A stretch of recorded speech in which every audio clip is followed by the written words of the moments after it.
Hello everyone. Class बहुत important रहने वाला है। आज का क्लास जो है ना, आज बहुत बेहतरीन चैप्टर को हम यहाँ पे एक्सप्लेन करने वाले हैं, जो बहुत सारे स्टूडेंट का, बहुत सारे कैंडिडेट का यहाँ पे डाउट है कि भाई जो आवर्त सारणी है उसके संबंध में जो है काफ़ी सारे क्वेश्चन बनते हैं, तो भाई वो समझ नहीं आता।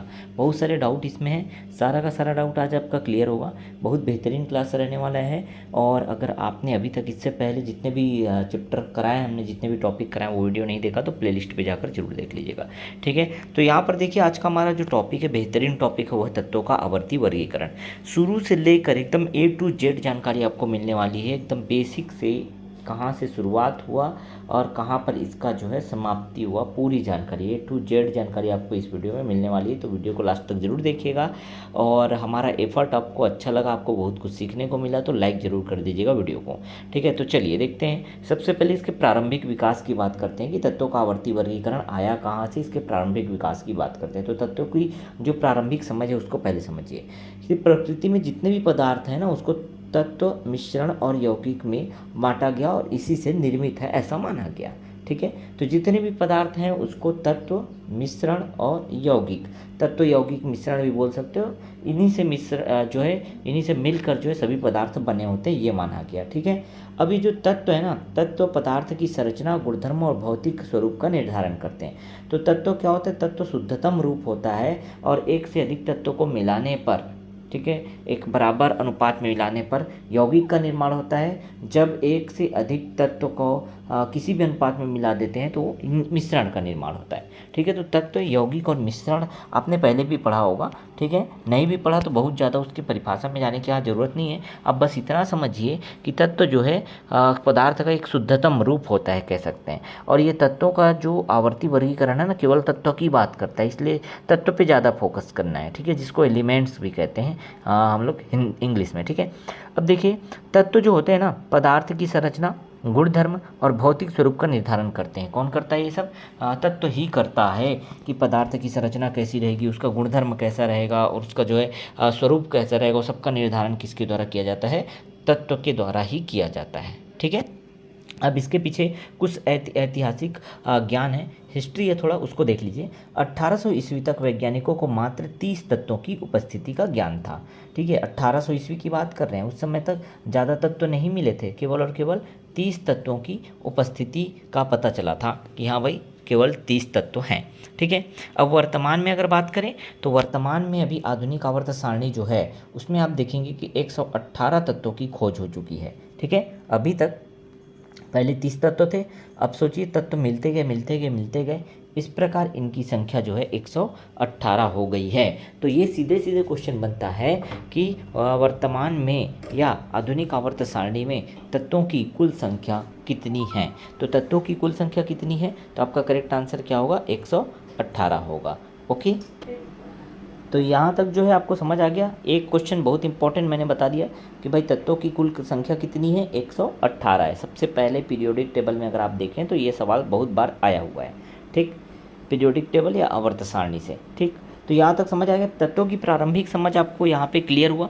चलिए नेक्स्ट पॉइंट पे चलते हैं। नेक्स्ट टॉपिक जो है बर्जीलियस का वर्गीकरण। अब क्या किया, जो 30 जो तत्व मिले थे उसको बर्जीलियस ने सबसे पहले जमाने का प्रयास किया। 30 तत्व मिले। अब इन्होंने क्या कहा कि भाई तत्वों को हम क्या करेंगे, जमा करके रखेंगे अच्छे से, ठीक है। तो क्या किया, बर्जीलियस ने पहला प्रयास किया, सबसे पहली बार प्रयास बर्जीलियस ने किया कि यहाँ पे लिखा भी है, देखिए, सर्वप्रथम बर्जीलियस के द्वारा तत्वों को 2 व्यापक श्रेणियों में वर्गीकृत किया गया। इन्होंने क्या किया, जो जितने भी तत्व उस समय उपस्थित थे उसमें उसको जो है 2 भागों में बांट दिया, ठीक है। एक भाग जो है उसने धातु रखा जिसको मेटल्स कहते हैं और दूसरे भाग को अधातु कहा, नॉन मेटल्स, ठीक है। अब धातु और अधातु की परिभाषा भी इन्होंने बताई, ठीक है, कि मैं ऐसे ऐसे जो चीज़ें जो तत्व दिखाई देंगे उसको मैं धातु कहूँगा और जो इस तरह के गुण रखेंगे उसको अधातु कहूँगा। ये उन्होंने क्या किया, परिभाषा ही होता है। तो धातु की परिभाषा और अधातु की परिभाषा को जरा ध्यान से देखिए, ठीक है। उन्होंने कहा कि धातु जो है चमकीले होंगे, लचीले होंगे, ऊष्मा और विद्युत के सुचालक मतलब गुड कंडक्टर होंगे और सामान्य ताप पर ठोस अवस्था में पाए जाते हैं धातु, ठीक है। ये बर्जीलियस ने कहा। अब धातुओं की परिभाषा में क्या कहा कि धातुओं की चमक नहीं रहेगा, धातु जो है चमक रहित रहेंगे, ये ऊष्मा और विद्युत के क्या रहेंगे, बैड कंडक्टर या कुचालक रहेंगे। ये तो धातु अधातु चैप्टर में भी आपने पढ़ा ना अच्छे से। तो अधातु क्या होता है, कुचालक होता है, जबकि धातु सुचालक होता है। ठीक है, सामान्य ताप पर ठोस अवस्था में ये नहीं होते अधातु, जबकि धातु क्या होते हैं, सामान्य ताप पर ठोस अवस्था में पाए जाते हैं। ठीक है, द्रव अवस्था में पाया जाने वाला धातु कौन सा है, आंसर कर दीजिएगा, बहुत अच्छे से मैं पढ़ाया हूँ। ठीक है, बहुत इंपॉर्टेंट क्वेश्चन भी है कि एकमात्र ऐसा धातु कह सकते हैं जो द्रव अवस्था में पाया जाता है। नाम जरूर, नाम या उसका संकेत, ठीक है, या सूत्र उसका लिख करके आपको कमेंट बॉक्स में कमेंट करना है। ठीक है, चलिए, तो धातुओं की परिभाषा समझ आ गया। धातुओं की परिभाषा, अधातुओं की परिभाषा इन्होंने दिया था बर्जीलियस ने। लेकिन बर्जीलियस ने जो वर्गीकरण किया, जितने भी तत्व थे उसका जब वर्गीकरण किया तो उसमें कुछ कमियां पाई गई। कमियां क्या थी वो भी देखिए। ठीक है, इन्होंने क्या किया, अधिक सक्रिय धातुओं एवं अधातु के विषय में कोई तार्किक कारण स्पष्ट नहीं दिया। भाई कारण ये है, इन्होंने क्या किया, एक तरफ धातु रख दिया, हाँ भाई यहाँ पे जैसे एग्जाम्पल दे रहा हूँ, 30 धातु हैं, 30 तत्व हैं, तो 15 जो है धातु हैं और 15 अधातु हैं। एग्जाम्पल दे रहा हूँ, समझने का प्रयास कीजिएगा। 15 धातु और 15 अधातु, इस तरह से उन्होंने बांट दिया। धातु और अधातु में मतलब सभी तत्वों को इन्होंने बांट दिया। लेकिन इन्होंने ये नहीं बताया कि कौन ज़्यादा सक्रिय धातु है या कौन ज़्यादा सक्रिय अधातु है। इसके बारे में कोई भी किसी भी तरह का कोई लॉजिकल रीज़न या तार्किक कारण इन्होंने स्पष्ट नहीं किया था, नहीं बताया था। समझ गए। इनका वर्गीकरण जो है, आगे देखिए, एक तो ये दोष हो गया, कमी हो गया। पहला कमी क्या हुआ कि भाई इन्होंने जो है अधिक सक्रिय धातुओं और अधातुओं के विषय में कोई भी तार्किक जो है कारण स्पष्ट नहीं किया था। ठीक है, दूसरा देखिए, दूसरा कारण यहाँ पर निकल कर के आता है कि इनका जो वर्गीकरण था वो उपधातुओं या मेटलॉइड्स के बारे में कोई जानकारी नहीं देता था। ठीक है, इनका वर्गीकरण उपधातुओं या मेटलॉइड्स के बारे में कोई भी जानकारी नहीं देता था, जो धातु एवं अधातु दोनों के गुण प्रदर्शित करते हैं। कुछ ऐसे तत्व हैं जिनमें धातुओं और अधातुओं दोनों के गुण पाए जाते हैं। ठीक है, उसे उपधातु कहते हैं, और इन्होंने उपधातु के बारे में भी कोई जानकारी नहीं दी थी। तो ये दो प्रमुख जो है कमियां या दोष निकल करके इस जो वर्गीकरण में निकल करके सामने आई। ठीक है, समझ आ गया। तो बर्जीलियस का जो वर्गीकरण किया गया था उसके दोष भी आपको थोड़ा ध्यान रखना है। ठीक है, अब क्या हुआ, बर्जीलियस साहब के बाद डोबेराइनर आए। डोबेराइनर ने क्या किया, इन्होंने भी वर्गीकरण किया और इन्होंने दिया था त्रिक सिद्धांत। सीधे सीधे पेपर में आता है कि तत्वों के वर्गीकरण का त्रिक सिद्धांत किसने दिया था, जिसको ट्राइड्स थ्योरी भी कहते हैं इंग्लिश में अगर बोले, ट्राइड्स थ्योरी। ठीक है, तो डोबेराइनर ने ही दिया था। सीधे सीधे पेपर आएगा, तत्वों के वर्गीकरण का त्रिक सिद्धांत किसने दिया था, तो आपका करेक्ट आंसर होगा डोबेराइनर, नाम याद रहेगा। ठीक है, पहले बर्जीलियस ने दिया, बर्जीलियस ने क्या किया, धातु और अधातु के रूप में बांटा। डोबेराइनर ने क्या किया, डोबेराइनर ने त्रिक सिद्धांत दिया, ट्राइड्स जिसको कहते हैं। ठीक है, अब इनका योगदान थोड़ा समझिए, इन्होंने क्या काम किया था। तो जर्मन के रहने वाले डोबेराइनर साहब थे। ठीक है, जो रसायनज्ञ थे, ये इनका पूरा नाम देख सकते हैं, वोल्फगैंग डोबेराइनर। इन्होंने 1817 में परमाणु द्रव्यमान या परमाणु भार के आधार पर, याद रखिएगा, डोबेराइनर ने क्या किया, परमाणु द्रव्यमान या परमाणु भार के आधार पर तत्वों का क्या किया, वर्गीकरण किया। तो तत्व, जितने भी तत्व थे उसको किस तरह से इन्होंने बांटा, तो परमाणु द्रव्यमान या परमाणु भार के आधार पर तत्वों को बांटा या वर्गीकरण किया, उसका प्रयास किया। किसने, डोबेराइनर ने। अब क्या किया, सेकंड पॉइंट देखिए, इन्हें तत्वों का पहला वर्गीकरण करने वाला माना जाता है, क्योंकि बर्जीलियस ने केवल धातु अधातु का वर्गीकरण किया था, तत्वों का पूरा नहीं किया था। इन्होंने क्या किया, पूरे तत्वों को लेकर के बताया। ठीक है, तो इसलिए पहला प्रयास तो जरूर बर्जीलियस ने किया था, लेकिन बर्जीलियस ने केवल धातु और अधातु के बारे में बताया था कि ऐसे जो दिखेंगे वो तत्व धातु होंगे और इस तरह से जिनमें गुण पाया जाएगा वो अधातु होंगे। लेकिन डोबेराइनर ने क्या किया, डोबेराइनर ने वर्गीकरण किया, और वर्गीकरण का आधार क्या था पता है, परमाणु का द्रव्यमान, परमाणु का भार। जैसे परमाणु भार जिसका कम है वो पहले रखा, फिर उससे ज़्यादा वाले को रखा, फिर उससे ज़्यादा वाले को, इस तरह से इन्होंने जमा के रखा। ठीक है, तत्वों को। तो डोबेराइनर का त्रिक सिद्धांत ऐसा ही था, त्रिक सिद्धांत। ठीक है, अब लेकिन इसमें एक बड़ी अवधारणा है, त्रिक अवधारणा। ये क्या है, इसको समझते हैं। ठीक है, तो याद रखिएगा, परमाणु द्रव्यमान परमाणु भार इन्होंने आधार लिया। अब ये त्रिक क्या है, त्रिक का एक सीधा सा मतलब 3 से होता है। क्या से मतलब होता है, 3 से। ठीक है, एक सरल शब्दों में बता रहा हूँ। इन्होंने क्या किया, तत्वों को तीन के एक समूह में बांटा। क्या किया, तीन तत्वों को तीन के समूह में बांटा। जैसे ये हो गया, मान लो ABC, इसको बोला पहला समूह। ठीक है, 3 तत्व। वैसे ही यहाँ पे डाल दिया 3 तत्व और DE और F। ठीक, ऐसे 3 जो है ग्रुप में 3 समूह में इन्होंने तत्वों को बांटा था। ठीक है, अब इनका जो त्रिक सिद्धांत है या त्रिक अवधारणा है वो क्या कहता है कि इनमें जो ये पहला और ये तीसरा है, इन दोनों का जो परमाणु भार का औसत होगा, इन दोनों के परमाणु भार का औसत होगा, वो इसके बीच में आने वाले तत्व के लगभग बराबर होगा।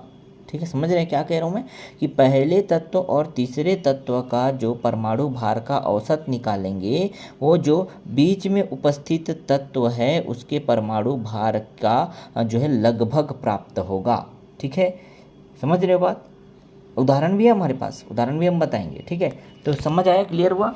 वैसे ही अब ये पहले ग्रुप का समझ आ गया ना, वैसे ही दूसरे ग्रुप में अगर देखें ग्रुप में, तो ए डी और एफ ये दोनों का जो परमाणु भार है उसका जब औसत निकाला गया तो पाया गया कि भाई उसका जो मान आया, औसत का मान, वो इसके लगभग बराबर आया। मतलब जो बीच में ई तत्व है उसका जितना परमाणु भार है उसी के लगभग बराबर आया।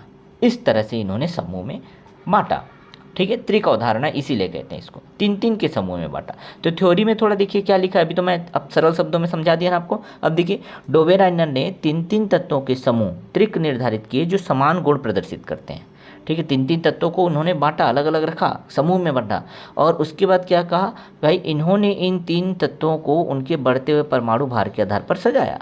अब नियम यह था कि बीच वाले तत्व का परमाणु भार, जैसे मैंने ABC उदाहरण लिया ना, बीच वाले तत्व का जो परमाणु भार है वो शेष दो तत्वों के परमाणु भार के औसत के लगभग बराबर होगा। ये इनका क्या था, अवधारणा था, यही नियम था।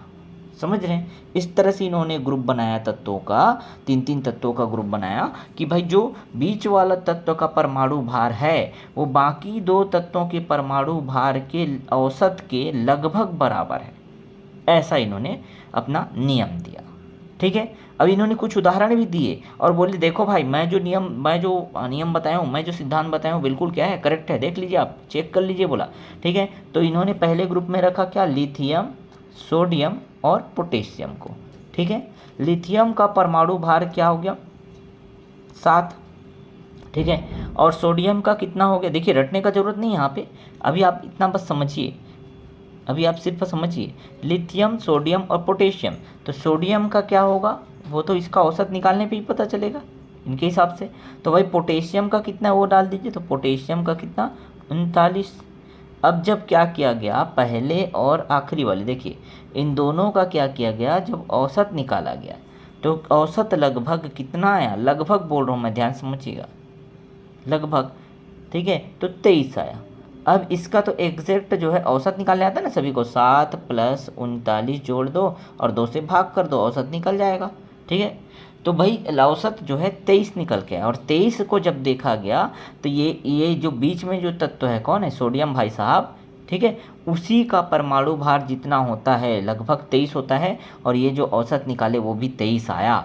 ऐसे ही करके इन्होंने क्या किया, पूछा सीधा।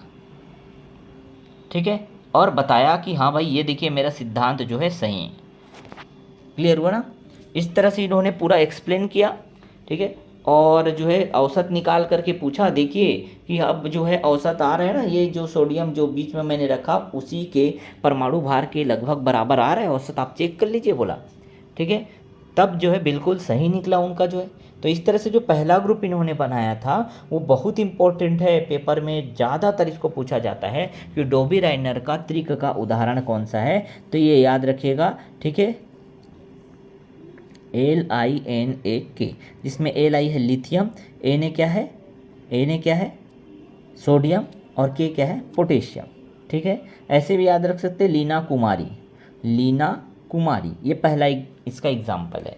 ठीक है, पहला एग्जाम्पल क्या है, डोबेराइनर का त्रिक का याद रखिएगा।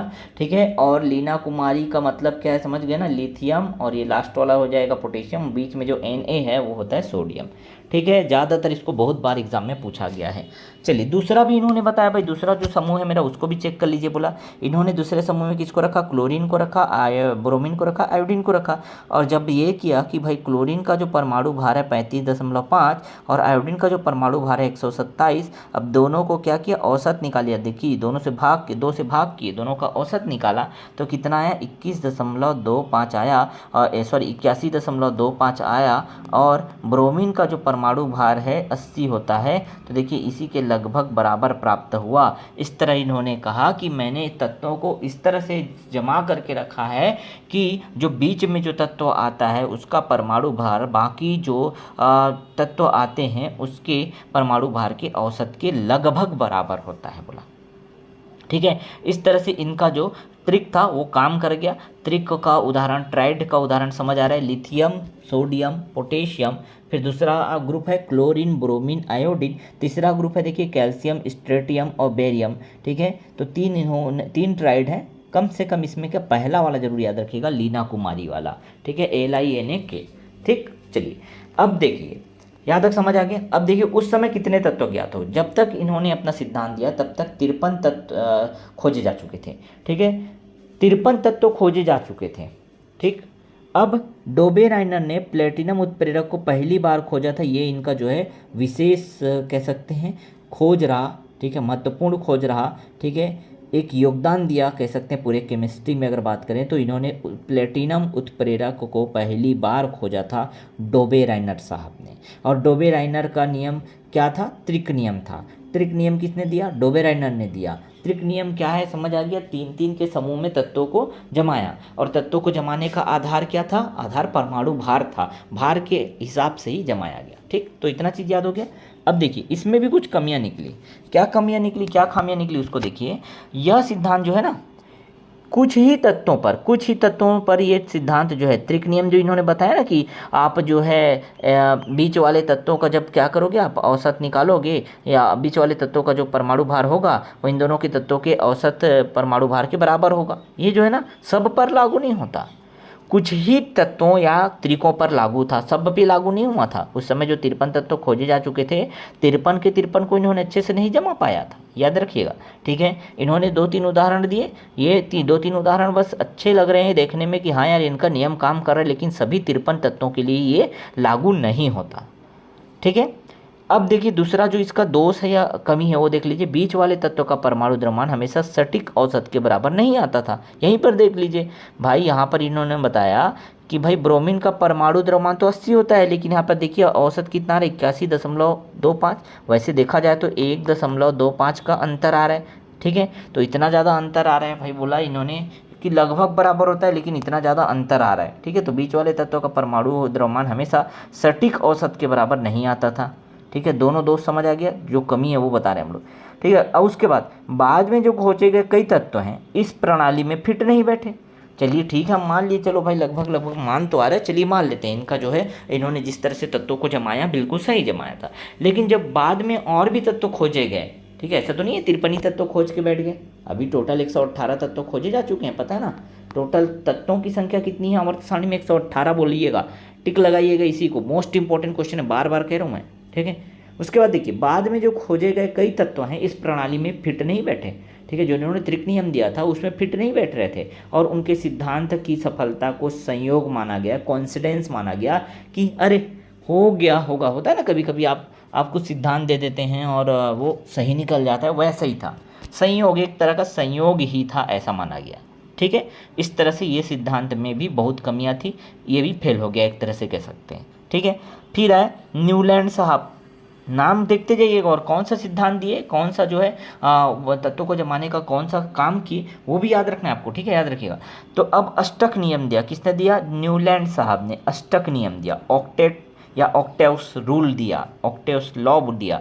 अष्टक अवधारणा क्या है हम लोग पढ़ेंगे, जैसे इसका त्रिक नियम दिया था किसने, त्रिक नियम डोबेराइनर ने दिया था, वैसे ही न्यूलैंड ने अष्टक नियम दिया।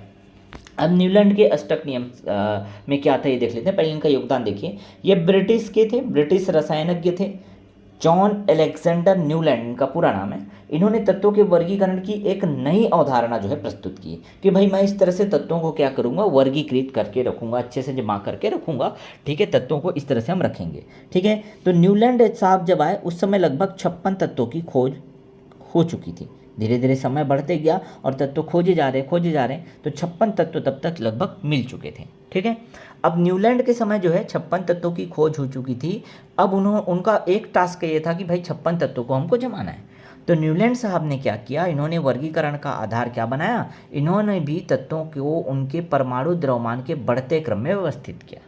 ठीक है, तत्वों को परमाणु द्रव्यमान के बढ़ते क्रम में, मतलब सबसे जिसका भार सबसे कम है उसको पहले, फिर उससे थोड़ा ज़्यादा वाला, फिर उससे थोड़ा ज़्यादा वाला, फिर उससे थोड़ा ज़्यादा वाला, ठीक है, फिर उससे थोड़ा ज़्यादा वाला। इस तरह से इन्होंने परमाणु द्रव्यमान के बढ़ते क्रम में इन्होंने भी व्यवस्थित किया। ठीक है, ठीक है, समझ आया। डोबेराइनर ने भी ऐसे ही व्यवस्थित किया था तत्वों को, इन्होंने भी वैसे ही व्यवस्थित किया, लेकिन डोबेराइनर ने तीन का समूह बनाया और इन्होंने अष्टक अवधारणा दिया। और ये अष्टक अवधारणा क्या है उसको अच्छे से समझते हैं। अष्टक अवधारणा में भाई इन्होंने सीधा सीधा क्या किया, तत्वों में जो तत्वों को जिस तरह से वर्गीकृत किया जाता है ना, उसको संगीत के 7 स्वर, कौन से 7 स्वर, सारे गामा आपने सुना ही होगा, सारे गामा, ठीक है, फिर क्या होगा, पा ध नी, फिर से क्या आ जाता है, 7 है, तो ऐसे चलते जाता है, सा रे गा मा पा ध नी, फिर वापस कौन सा आ गया, फिर से सा आ गया।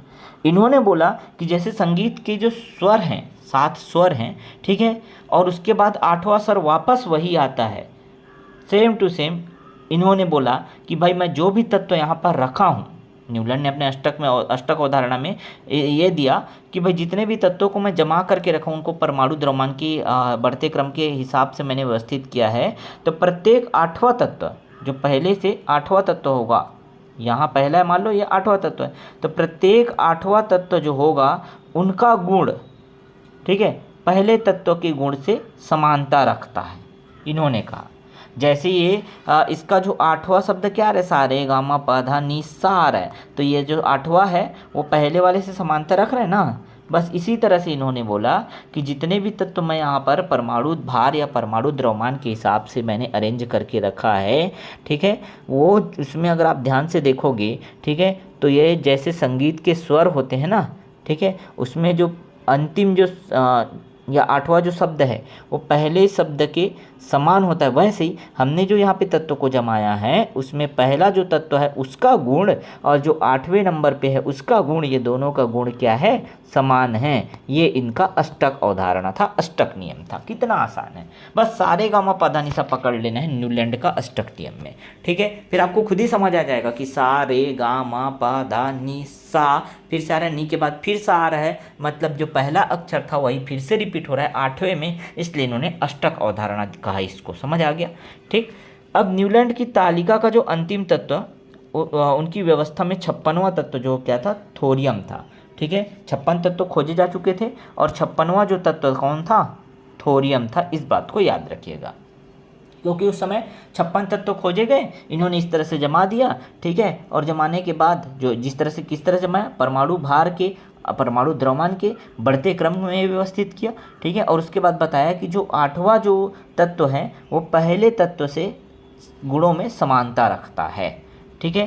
ठीक उसी तरह जिस तरह से संगीत का जो स्वर होता है, ठीक है, सारे गामा पधा निसा वाला स्वर वो समानता रखता है, बस उसी तरह से यहाँ भी तत्व समानता रखते हैं, ये कहा गया है, ठीक है।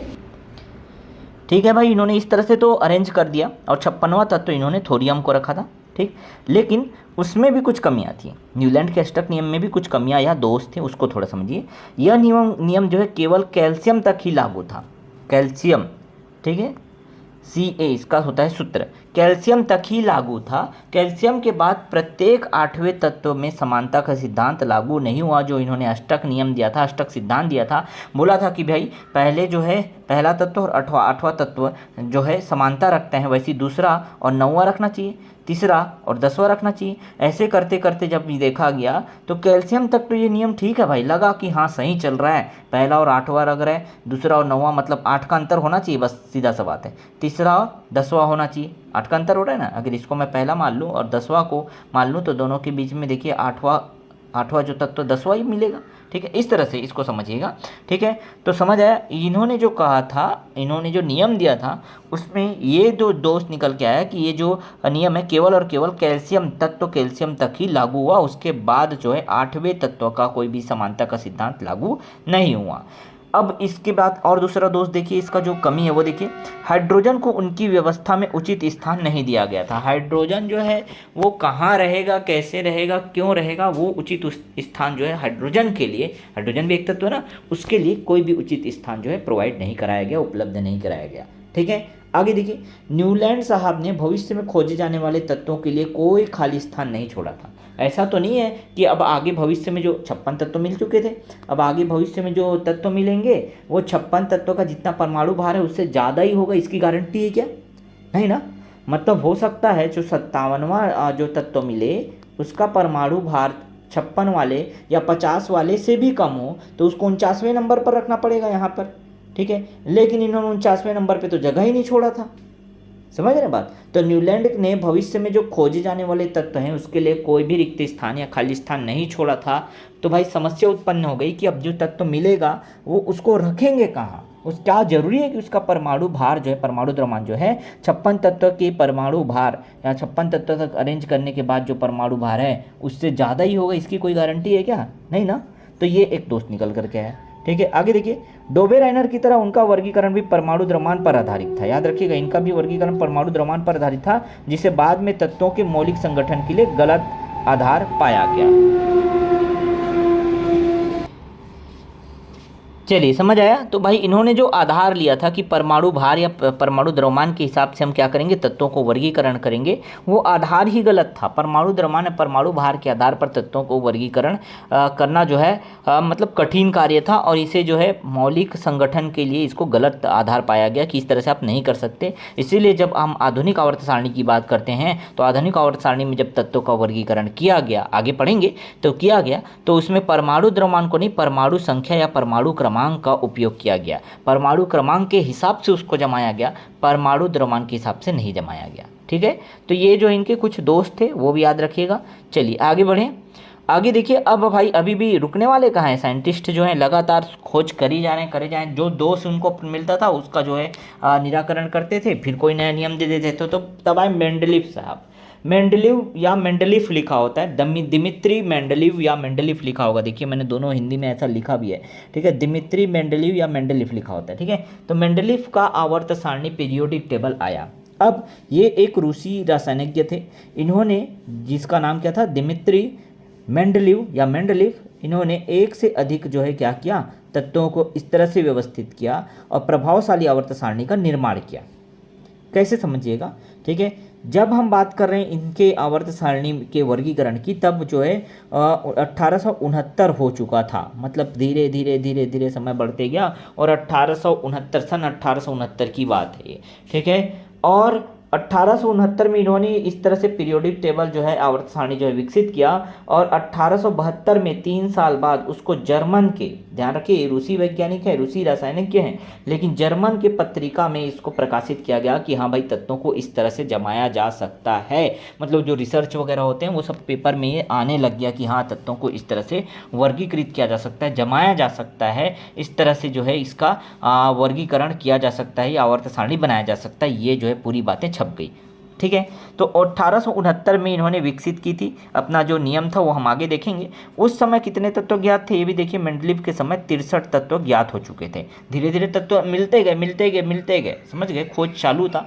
ठीक है, और तत्व मिलते गए तो 63 तत्व उस समय तक खोजे जा चुके थे। यहाँ तक क्लियर हुआ?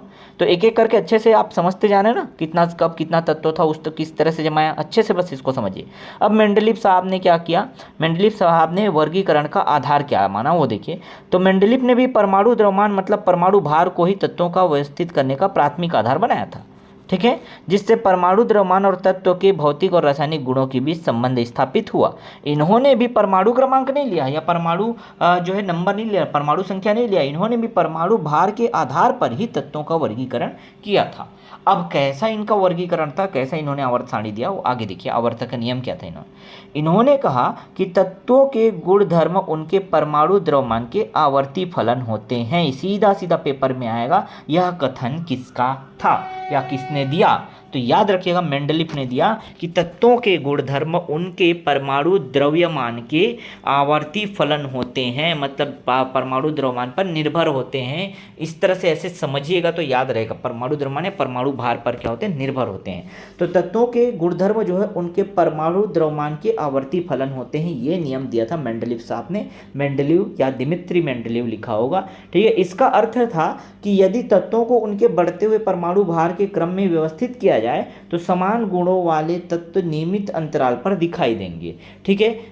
इन्होंने भी वही चीज़ बताया जो अभी तक इन्होंने कहा था, किसने, न्यूलैंड ने अष्टक नियम में दिया था, लेकिन उन्होंने 8वां तत्व बोल दिया, बस गलती ये किया। लेकिन इन्होंने 8वां 7वां 5वां कुछ नहीं बोला, इन्होंने बोला कि तत्वों को अगर हम उनके बढ़ते हुए परमाणु भार परमाणु द्रव्यमान के हिसाब से अरेंज करते हैं तो जो समान गुण वाले तत्व हैं वो नियमित अंतराल बाद दिखाई देंगे। ऐसा मतलब 1 2 3 4 5 तत्व रख दिया तो हो सकता है ये दोनों में गुण में समानता हो, इन दोनों की गुणों में समानता हो। फिर देखिए 1 2 3 4 5 इस तरह से है, और हो सकता है इन दोनों की गुणों में समानता हो सकता है इन दोनों की गुणों में समानता हो सकता है इन दोनों की गुणों में समानता हो। इस तरह से इन्होंने बताया कि जो तत्वों को अगर हम उनके परमाणु भार के क्रम में अवस्थित करते हैं तो समान गुणों वाले तत्व में नियमित अंतराल दिखाई देंगे, ठीक है, ये इनका कहना था। इसीलिए ये जो है कथन इंपॉर्टेंट है कि भाई तत्वों के गुणधर्म उनके परमाणु द्रव्यमान के आवर्ती फलन होते हैं। यह जो है किसने दिया था, यह कथन मेंडलीफ ने दिया था, मेंडलीव ने दिया था,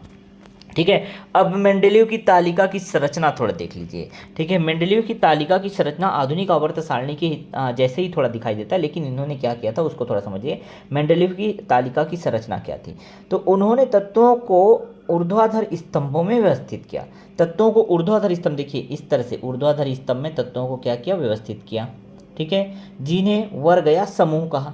तो भाई इसको जो है जो ऊर्ध्वाधर रहते हैं उसको क्या कहा इन्होंने, वर्ग कहा, वर्ग या समूह कहा, अच्छे समझिएगा, ठीक है, जहां समान गुणों वाले तत्वों को रखा गया, ठीक है। तो ये पहले वर्ग में ऐसे तत्वों को रखा गया जिनके गुण समान है, दूसरे वर्ग में ऐसे तत्वों को रखा जिनके गुण समान है, तीसरे वर्ग में, तो ऐसे जो है अलग अलग वर्गों में बनाया गया और जो है इसी को कहते हैं वर्ग या समूह, ठीक है। ऊर्ध्वाधर स्तंभ के रूप में आप देख पा रहे हैं, ये पहला स्तंभ है तो इसमें जो तत्व रखे इनके गुण लगभग समान है। वैसे ये दूसरा स्तंभ है तो इसमें जो तत्व हैं उनके गुण लगभग समान है, ये इन्होंने कहा, ठीक।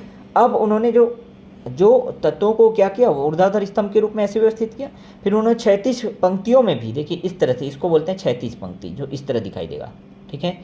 ये खड़ी रेखा है ऊर्ध्वाधर और ये जो आड़ी या बेढ़ी रेखा है, ठीक है, वो कैसी है, ये इसको कहते हैं क्षैतिज पंक्ति। तो क्षैतिज पंक्ति में जमाया, क्षैतिज पंक्ति को इन्होंने क्या कहा, आवर्त कहा। ये दोनों बहुत इंपॉर्टेंट नाम है, याद रखिएगा। जो ऊर्ध्वाधर स्तंभ है उसको वर्ग या समूह कहा, जबकि जो क्षैतिज स्तंभ है उसको इन्होंने आवर्त कहा। तो दोनों नाम इंपॉर्टेंट है, इसको अच्छे से अंडरलाइन कर लीजिए, याद कर लीजिए। क्या क्या बोल रहा हूँ कि जो ऊर्ध्वाधर स्तंभ में जो व्यवस्थित किया तत्वों को उसको वर्ग या समूह कहा, जिसको इंग्लिश में ग्रुप कहा, ठीक है। जो क्षैतिज पंक्तियों में इसको जो है इन्होंने जमाया उसे आवर्त या पीरियड्स कहा, ठीक है। यहाँ तक समझ आ गया। यही जो है मेंडलीफ ने अपना तालिका बनाया था, क्लियर हुआ, ठीक। अभी मैं आपको इसका जो है डायग्राम भी शो करूँगा, लेकिन मॉडर्न पीरियोडिक टेबल का ज़्यादा अच्छा से हम समझेंगे। यहाँ पे बस इसको इतना समझिए, वैसे ही है, ठीक है। ऊर्ध्वाधर स्तंभ को जो है इन्होंने वर्ग या समूह कहा और जो क्षैतिज स्तंभ इस तरह से बना लाइन से उसको इन्होंने पंक्ति, जो क्षैतिज पंक्ति था उसको आवर्त कहा, ठीक है। इतना याद रखिए। अब इसके कुछ गुण और लाभ भी हैं मेंडलीफ की आवर्त सारणी की, ठीक है। ध्यान से समझिएगा कि आवर्त सारणी का जनक, याद रखिएगा, आवर्त सारणी का जनक किसे कहा जाता है, आवर्त सारणी का जनक। जो आवर्त सारणी ऐसे इस तरह से आवर्त सारणी आप देखते हैं, तत्वों का वर्गीकरण आवर्त सारणी वो आप सब पढ़ते हैं, उसका जनक मेंडलीफ को ही कहा जाता है, आवर्त सारणी का जनक माना जाता है, क्योंकि इन्होंने ही क्षैतिज और ऊर्ध्वाधर पंक्ति की बात कही, और जो ऊर्ध्वाधर पंक्ति में रहेंगे उसको समूह कहा, वर्ग कहा, और जो क्षैतिज में रहेंगे उसे क्या कहा, पीरियड्स कहा, आवर्त कहा। समझ गए, ठीक है। तो ये जो आवर्त सारणी का जनक जो है किसे कहा जाता है, याद रखिएगा, आवर्त सारणी का जनक जो है मेंडलीफ को कहा जाता है, याद रखिएगा। मोस्ट इंपॉर्टेंट क्वेश्चन, हालांकि जो है आधुनिक आवर्त सारणी अगर बोलेगा तो बात अलग हो जाएगा, अभी आगे पढ़ेंगे, लेकिन आवर्त सारणी का जनक किसे कहा जाता है, तो मेंडलीफ को या मेंडलीव को कहा जाता है, माना जाता है, ठीक है, क्योंकि उनके व्यवस्थित विन्यास और भविष्यवाणी की शक्ति थी। हालांकि आधुनिक आवर्त सारणी के जनक हेनरी मोसले, मैंने लिखा भी है, मेंशन भी किया, देखिए अगर बोलेगा आधुनिक आवर्त सारणी के जनक तो मोसले साहब हैं, ठीक है, अच्छे से याद रखिए, कंफ्यूज करने वाला सवाल। आधुनिक आवर्त सारणी का जनक किसे कहते हैं? तो आपका करेक्ट आंसर होगा हेनरी मोसले।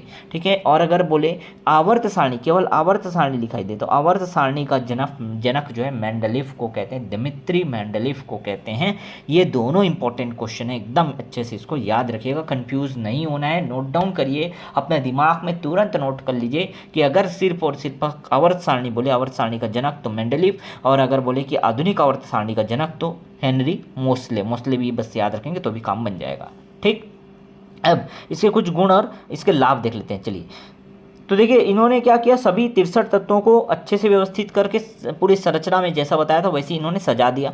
रिक्त स्थान भी इन्होंने छोड़ा था कि भाई इनका ये महत्वपूर्ण बात ये था कि उन्होंने जो भविष्य में खोजे जाने वाले, जिनकी खोज नहीं हुई थी, उनके लिए इन्होंने जानबूझकर अपनी तालिका में कुछ तत्वों के लिए उन्होंने स्थान छोड़ा था कि भाई भविष्य में और भी तो तत्व खोजे जा सकते हैं। ठीक है, तीसरा देखिए गुणों की भविष्यवाणी, इन्होंने इन अज्ञात तत्वों के गुणों की भविष्यवाणी भी की थी कि भाई अब जो तत्व मिलेगा लगभग किसके गुण के जैसा रहेगा, इसीलिए उसी समूह में इसको रखा जाए, ऐसा भविष्यवाणी भी किया था। ठीक है, बाद में जो खोजे गए कई तत्व हैं, इन स्थानों में पूरी तरह से फिट बैठ गए। इनका जो है अनुमान जितना सटीक बैठा ना, जबरदस्त सटीक बैठा, इसीलिए तो इनको आवर्त सारणी का जनक कहा जाता है। इन्होंने जो जगह छोड़ा था, तो भाई जगह किस लिए छोड़ा था कि इस जो नए तत्व खोजे जाएंगे वो इसमें इस समूह में जितने भी तत्व हैं उसी की तरह इसका भी गुण होगा, तो बिल्कुल सही बैठा। जो नया तत्व खोजा गया वो इस वर्ग में कह सकते हैं, इस समूह में जो उपस्थित तत्व थे उसी के जो है गुणों के समान फिट बैठ गया एकदम,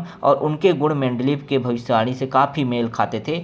इसलिए भाई इनका जो है बहुत नाम है, मतलब कह सकते हैं आए तो बहुत सारे बर्जीलियस आए, ठीक है, डोबेराइनर आए, ठीक, न्यूलैंड आए, लेकिन ये जो आए मेंडलीव साहब कुछ तगड़ा लेकर के आए। समझ गए, याद रहेगा।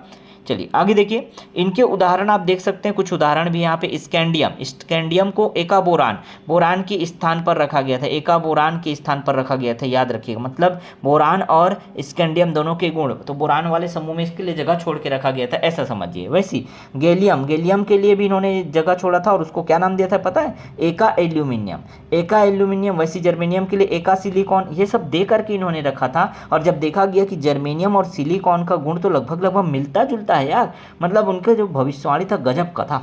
ठीक है, उस समय सिलिकॉन खोजे गए थे और उसमें जो जगह छोड़ा था उस जगह को एका सिलिकॉन नाम दे दिया कि जो तत्व मिलेगा वो इस पर फिट बैठेगा, मतलब जो सिलिकॉन के गुण है वैसे ही इसका भी गुण होगा, वैसे ही जर्मेनियम का जो है गुण निकला। वैसे इसी तरह से गैलियम का भी एल्यूमिनियम के समान गुण निकला, स्कैंडियम का बोरान के समान निकला। ठीक है, तो ये जो है इनका ज़बरदस्त खोज था।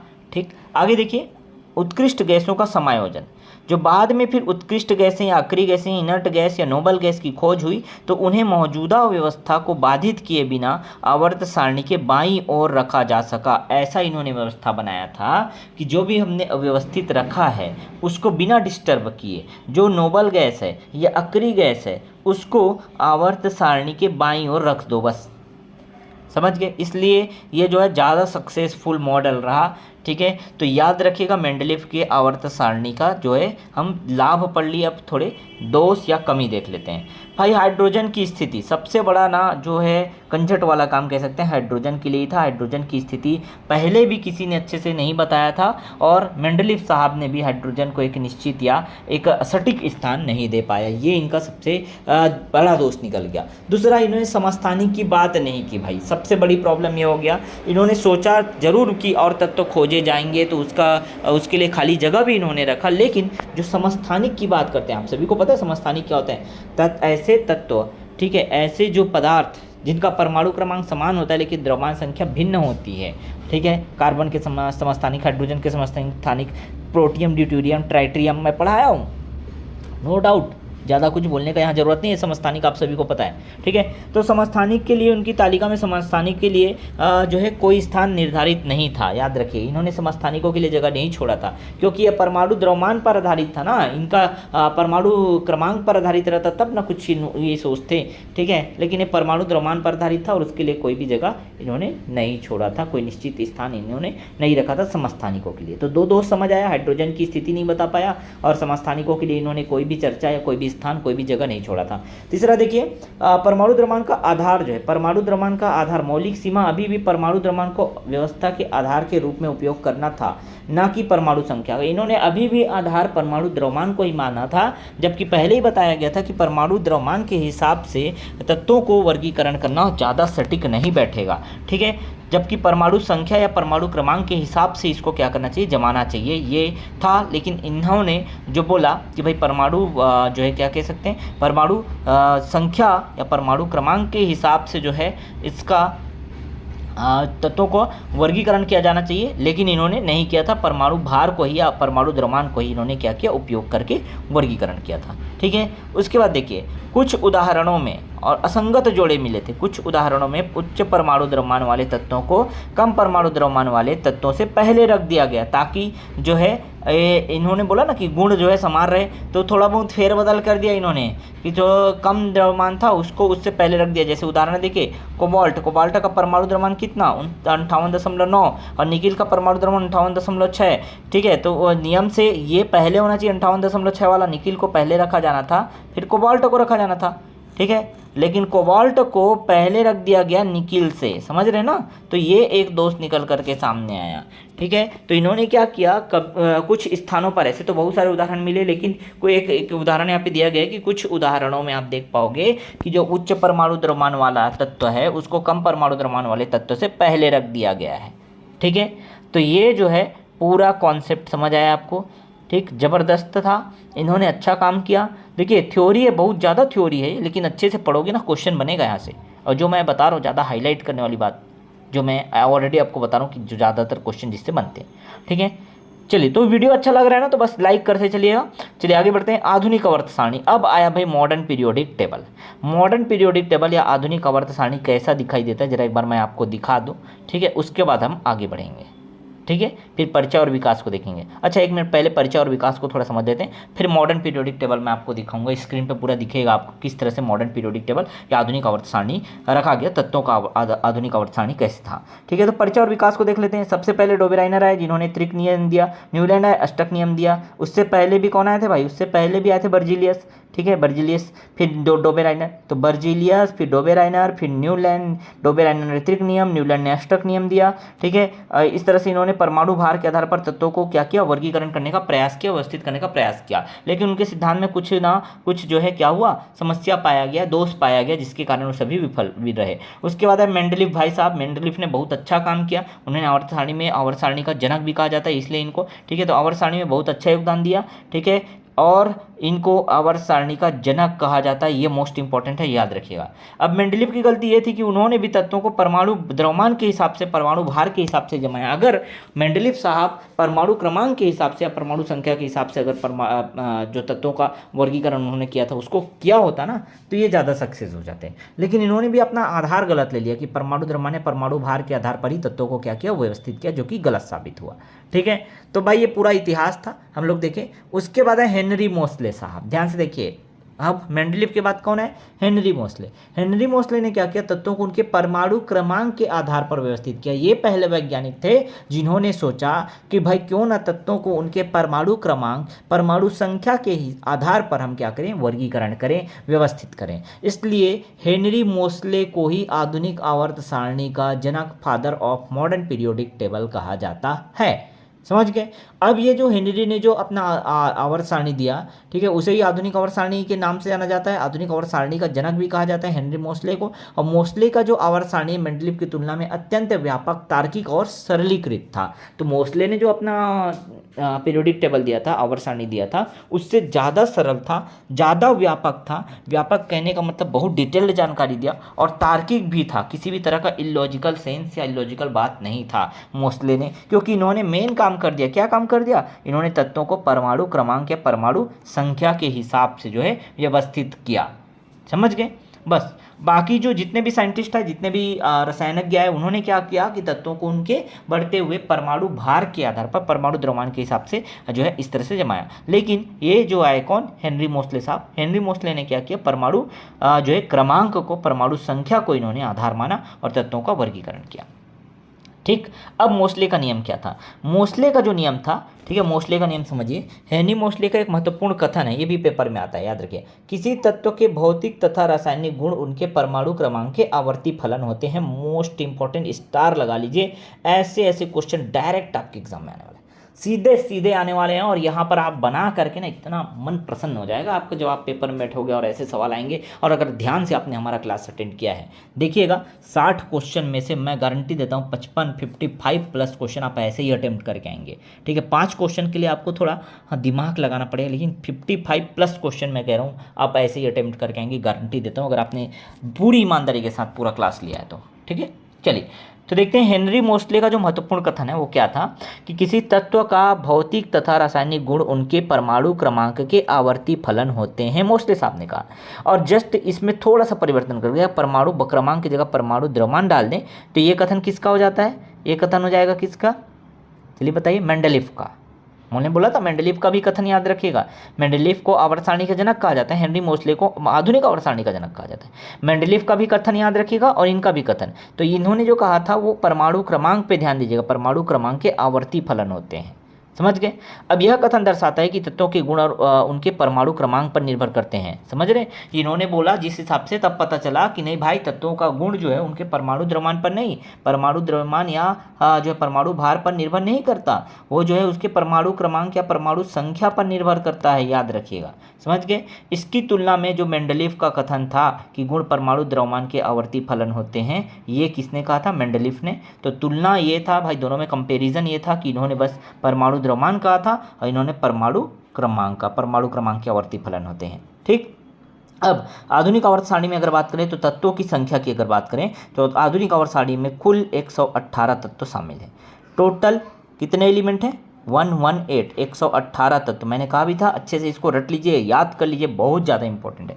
तो आधुनिक आवर्त सारणी में कुल तत्वों की संख्या कितनी? 118। ठीक है, इसे आवर्त सारणी का दीर्घ स्वरूप भी कहा जाता है। ठीक है, तो जो आवर्त सारणी मेंडलीफ ने दिया था उसी का बड़ा रूप, लॉन्ग फॉर्म या दीर्घ स्वरूप भी कहा जाता है। ठीक है, तो एक एक पॉइंट अच्छे से क्लियर हुआ ना। चलिए अब हम लोग आगे बढ़ेंगे, लेकिन उससे पहले आपको परमाणु द्रव्यमान, परमाणु संख्या थोड़ा समझना है। ठीक, वैसे मैंने इसको पढ़ा दिया आपको, लेकिन फिर भी मैं कह रहा हूँ कि आप थोड़ा परमाणु द्रव्यमान, परमाणु जो है वो संख्या अच्छे से थोड़ा समझ लीजिए, तब जा कर के इधर आपको अच्छे से क्लियर होगा। जो पूरा जो आपको ज़रूरत है ना, जो चीज़ समझने का, वो पूरा का पूरा मैं यहाँ पे दे रहा हूँ। ऐसा नहीं है कि हम किसी को भी छोड़ के आधा अधूरा करके आगे भाग जाएँ। ठीक है, हमारा उद्देश्य यही है कि आपको बिल्कुल जीरो से हीरो बना देना है। ठीक है, चलिए तो परमाणु संख्या और परमाणु द्रव्यमान को समझिए, तब जाकर के पूरा जो है आधुनिक आवर्त सारणी आपको अच्छे समझ आएगा। तो परमाणु संख्या क्या होता है? परमाणु संख्या एटॉमिक नंबर या परमाणु क्रमांक कहते हैं, इसको जेड से दर्शाते हैं। इसके खोजकर्ता हेनरी मोस्ले साहब हैं, याद रखिए। परमाणु क्रमांक की खोज किसने की थी? तो हेनरी मोस्ले ने की थी। और किसी परमाणु के नाभिक में, जब हम लोग याद करो परमाणु पढ़े थे, अणु परमाणु, तो परमाणु के जो नाभिक में यहाँ नाभिक में कौन स्थित होता है? प्रोटॉन और न्यूट्रॉन होता है, जबकि इलेक्ट्रॉन क्या करता है? इधर बाहर चक्कर लगाता है। ये तो समझ आ गया। तो किसी नाभिक में जो प्रोटॉन की संख्या है, किसी नाभिक में स्थित जितने भी प्रोटॉन हैं, किसी परमाणु के नाभिक में उपस्थित प्रोटॉन की संख्या को ही परमाणु क्रमांक कहा जाता है। मोस्ट इंपॉर्टेंट सीधे क्वेश्चन बन सकता है कि किसी परमाणु के नाभिक में उपस्थित खाली स्थान की संख्या को, खाली स्थान दे देगा, खाली स्थान की संख्या को परमाणु संख्या कहा जाता है, या प्रोटॉन की संख्या को खाली स्थान कहा जाता है। कैसे भी क्वेश्चन बनेंगे। ठीक है, समझ आ गया। तो किसी परमाणु के नाभिक में उपस्थित प्रोटॉन की संख्या को ही परमाणु संख्या या परमाणु क्रमांक कहा जाता है। याद रखिएगा, नाभिक में जो स्थित प्रोटॉन है उसकी संख्या को ही परमाणु संख्या या परमाणु क्रमांक कहा जाता है। इसे जेड से प्रदर्शित किया जाता है, जेड से दर्शाते हैं। ठीक है, आगे बात करें यहाँ पे देखिए, तो किसी उदासीन परमाणु अगर है तो उसमें इलेक्ट्रॉन और प्रोटॉन दोनों की संख्या बराबर होती है। लेकिन सवाल ये उठता है कि सर इलेक्ट्रॉन प्रोटॉन दोनों की संख्या बराबर होती है तो क्या हम ये कह सकते हैं कि इलेक्ट्रॉन की संख्या जितनी होगी वही उसका परमाणु क्रमांक होगा? तो मेरा यहाँ पे जवाब होगा बिल्कुल नहीं। इलेक्ट्रॉन की संख्या जितनी होगी उतना ही परमाणु क्रमांक होगा, नहीं कह सकते, क्योंकि इलेक्ट्रॉन की संख्या जो है परमाणु में घटती बढ़ती रहती है, इलेक्ट्रॉन निकलते रहता है, जुड़ते रहता है। ठीक है, इसलिए नहीं कहते। तो नाभिक में जो प्रोटॉन रहता है, नाभिक में जो प्रोटॉन रहता है उसे ही क्या कहेंगे? उसे ही किसी भी तत्व का परमाणु क्रमांक या परमाणु संख्या कहेंगे। यहाँ तक क्लियर हुआ। तो परमाणु संख्या, परमाणु क्रमांक क्या होगा, समझ आ गया। नाभिक में स्थित जो प्रोटॉन की संख्या है उसे ही परमाणु क्रमांक या परमाणु संख्या कहते हैं। इलेक्ट्रॉन की संख्या बराबर जरूर होती है उदासीन परमाणु में, लेकिन इलेक्ट्रॉन की संख्या को परमाणु क्रमांक नहीं कह सकते, याद रखिएगा। तो समझ आ गया पूरा यहाँ तक, है ना।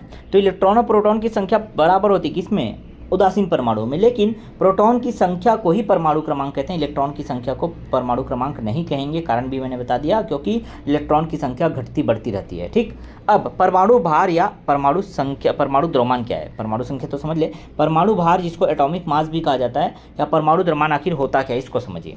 तो किसी परमाणु के नाभिक में उपस्थित जो प्रोटॉन और न्यूट्रॉन की कुल संख्या का योग।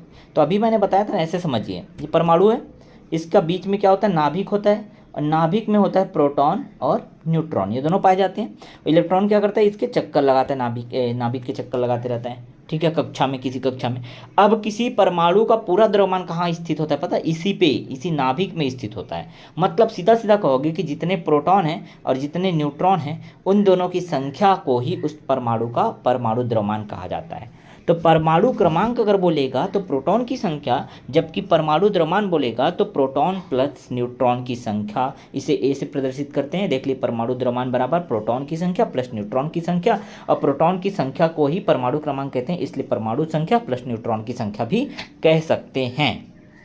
कोई डाउट नहीं होना चाहिए इतना तक, समझ आया। प्रोटॉन की संख्या को ही तो परमाणु क्रमांक कहते हैं, इसलिए मैंने देखिए यहाँ परमाणु क्रमांक या परमाणु संख्या जेड लिख दिया। क्यों लिख दिया, समझ आया ना। बस बाकी न्यूट्रॉन, तो प्रोटॉन प्लस न्यूट्रॉन बोलो या परमाणु संख्या प्लस न्यूट्रॉन बोलो, ये आपका परमाणु द्रव्यमान निकल जाएगा किसी भी तत्व में अगर बात करें तो। ठीक, समझ आ गया। अब इलेक्ट्रॉन कक्षाएं किसको कहते हैं, इलेक्ट्रॉन का सेल। अब मैंने बताया ना कि इलेक्ट्रॉन चक्कर लगाते रहता है भाई। अब इलेक्ट्रॉन आखिर चक्कर कहाँ लगाता है, तो इलेक्ट्रॉन नाभिक के चारों ओर कक्षाओं में चक्कर लगाते हैं। ठीक है, ये नाभिक है ना, इस तरह से नाभिक है, समझिए परमाणु का नाभिक है, इसके चारों ओर ना इस तरह से कक्षा होते हैं। ठीक है, इसी में क्या करता है, इलेक्ट्रॉन चक्कर लगाते रहता है, समझ रहे।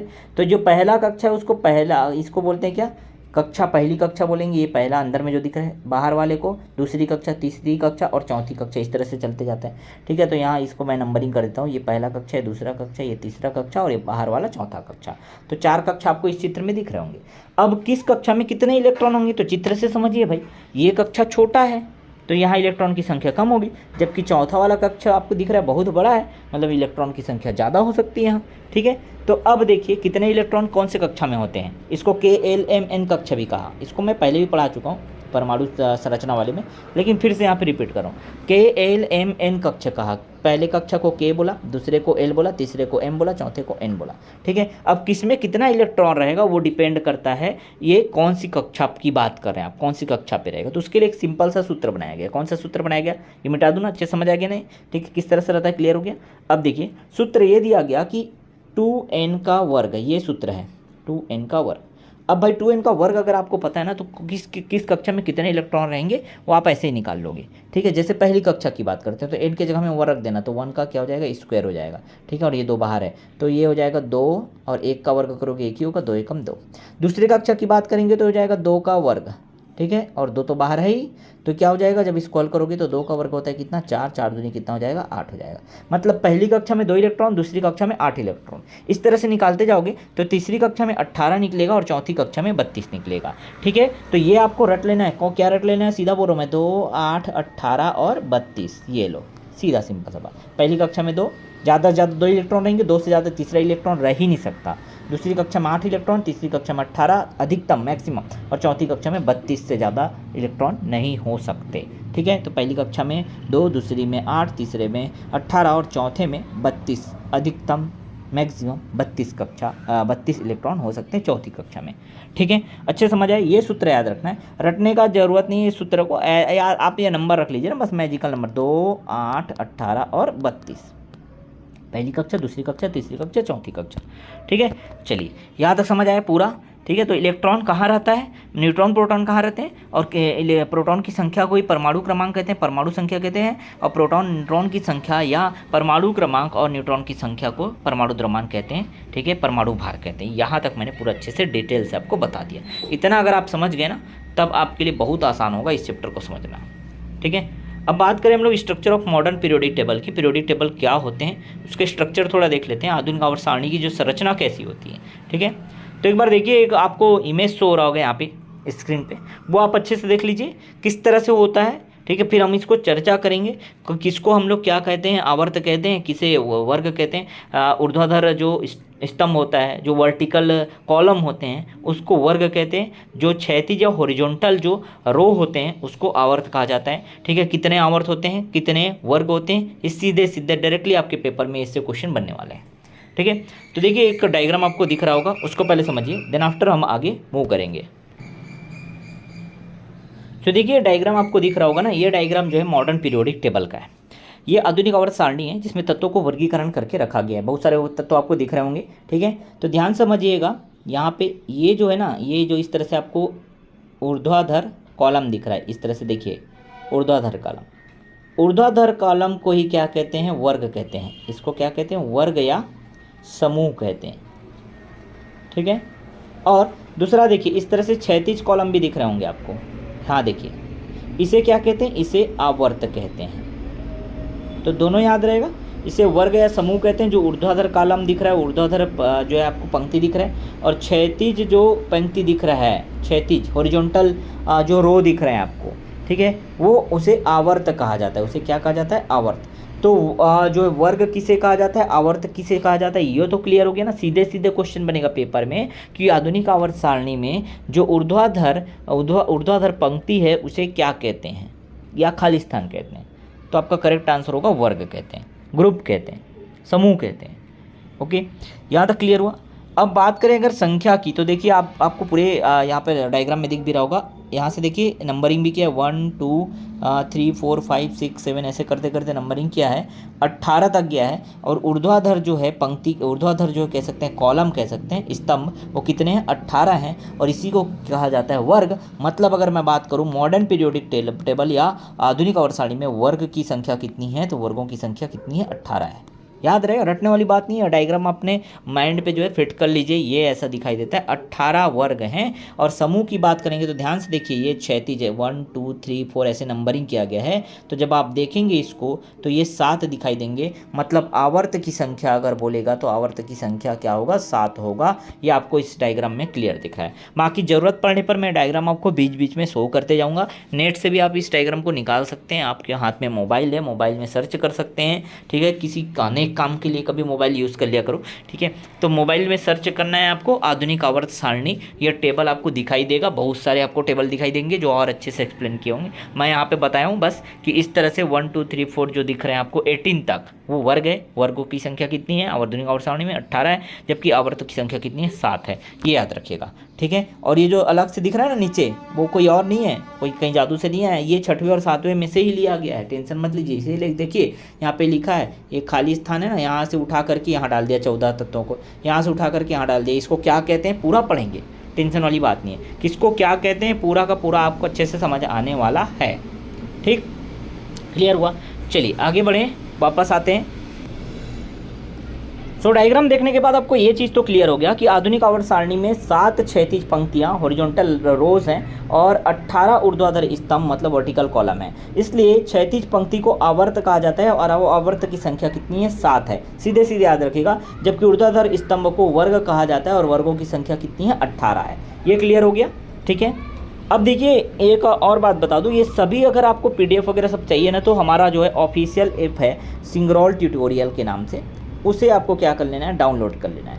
ये प्ले स्टोर पर आपको उपलब्ध हो जाएगा, प्ले स्टोर पर उपलब्ध हो जाएगा। ठीक, सिंगरोल ट्यूटोरियल, उसको डाउनलोड कीजिए और डाउनलोड करने के बाद जो है पूरे सिस्टमेटिक तरीके से आपको इस प्रयोगशाला परिचारक के सामान्य विज्ञान के पूरे क्लास मिलेंगे। ठीक है, और साथ ही साथ ये बेहतरीन नोट्स जो हम यहाँ पे आप लोगों के लिए तैयार किए हैं वो आपको मिलेगा, जिससे रिविज़न करना बहुत आसान हो जाएगा। तो जा कर के ज़रूर विजिट कीजिएगा एक बार। चलिए, आपको अगर लगेगा तो ज़रूर वो देखिएगा, आप उससे रिविज़न कर सकते हैं। ठीक है, चलिए विशेषता की बात करें। सो आप सभी को ये क्लियर हो गया होगा, आधुनिक आवर्त सारणी की जो संरचना है वो आपको क्लियर हो गया होगा। देखिए ये जो है इस तरह से जो ऊर्ध्वाधर स्तंभ है उसको ग्रुप कहा जाता है, वर्ग कहा जाता है। और इस तरह से जो आपको दिखाई देगा पंक्ति, उसे क्या कहा जाता है, जो क्षैतिज पंक्ति कह सकते हैं, इसको कहा जाता है आवर्त। ठीक है। तो आवर्तों की संख्या 7 है और ग्रुप की संख्या कितनी है, 18 है। वो इंपॉर्टेंट चीज़ है जो याद रखने योग्य है। ठीक है, आगे कुछ विशेषताएं देखिए। एक वर्ग में, एक ग्रुप में, एक समूह में जितने भी तत्व होते हैं उन सब के मुख्य रासायनिक गुण समान होते हैं। ऐसा इसलिए होता है क्योंकि उनकी जो बाह्यतम कोश में इलेक्ट्रॉनों की संख्या है या बाहरी कक्ष में जो इलेक्ट्रॉनों की संख्या है वो समान होती है। मतलब अगर हम बात करें एक वर्ग की, वर्ग मतलब क्या है, ये ऊर्ध्वाधर कॉलम की बात करें, ऊर्ध्वाधर कॉलम में जितने भी यहाँ पर तत्व हैं उन सभी के रासायनिक गुण समान होते हैं। कारण ये है कि इनके जो परमाणु की बात करें तो इनके परमाणु के जो बाह्यतम कक्ष में या बाहरी कक्ष में इलेक्ट्रॉन की संख्या क्या होती है, इलेक्ट्रॉन की संख्या जो है समान होती है, बराबर होती है, इसीलिए इनके रासायनिक गुण लगभग समान होते हैं। ठीक है, अब देखिए आगे जो है आवर्त में तत्वों की संख्या जो है ये कितनी होती है, थोड़ा सा समझ लीजिए। आवर्त की बात कर रहे हैं, ठीक है। तो आवर्त में तत्वों की संख्या जो है, ध्यान से देखिएगा, आवर्त में जो तत्व है, आवर्त किसको कहते हैं समझ रहे हैं ना, इस तरह से जो क्षैतिज पंक्ति है उसे आवर्त कहा जाता है। तो आवर्त में अगर बात करें तो पहले आवर्त में केवल 2 तत्व दिखाई देंगे, ठीक है, इस तरह से। ठीक, आगे देखिए दूसरे आवर्त में 8 तत्व मिलेंगे आपको, दूसरे आवर्त में 8 तत्व, तीसरे में भी 8।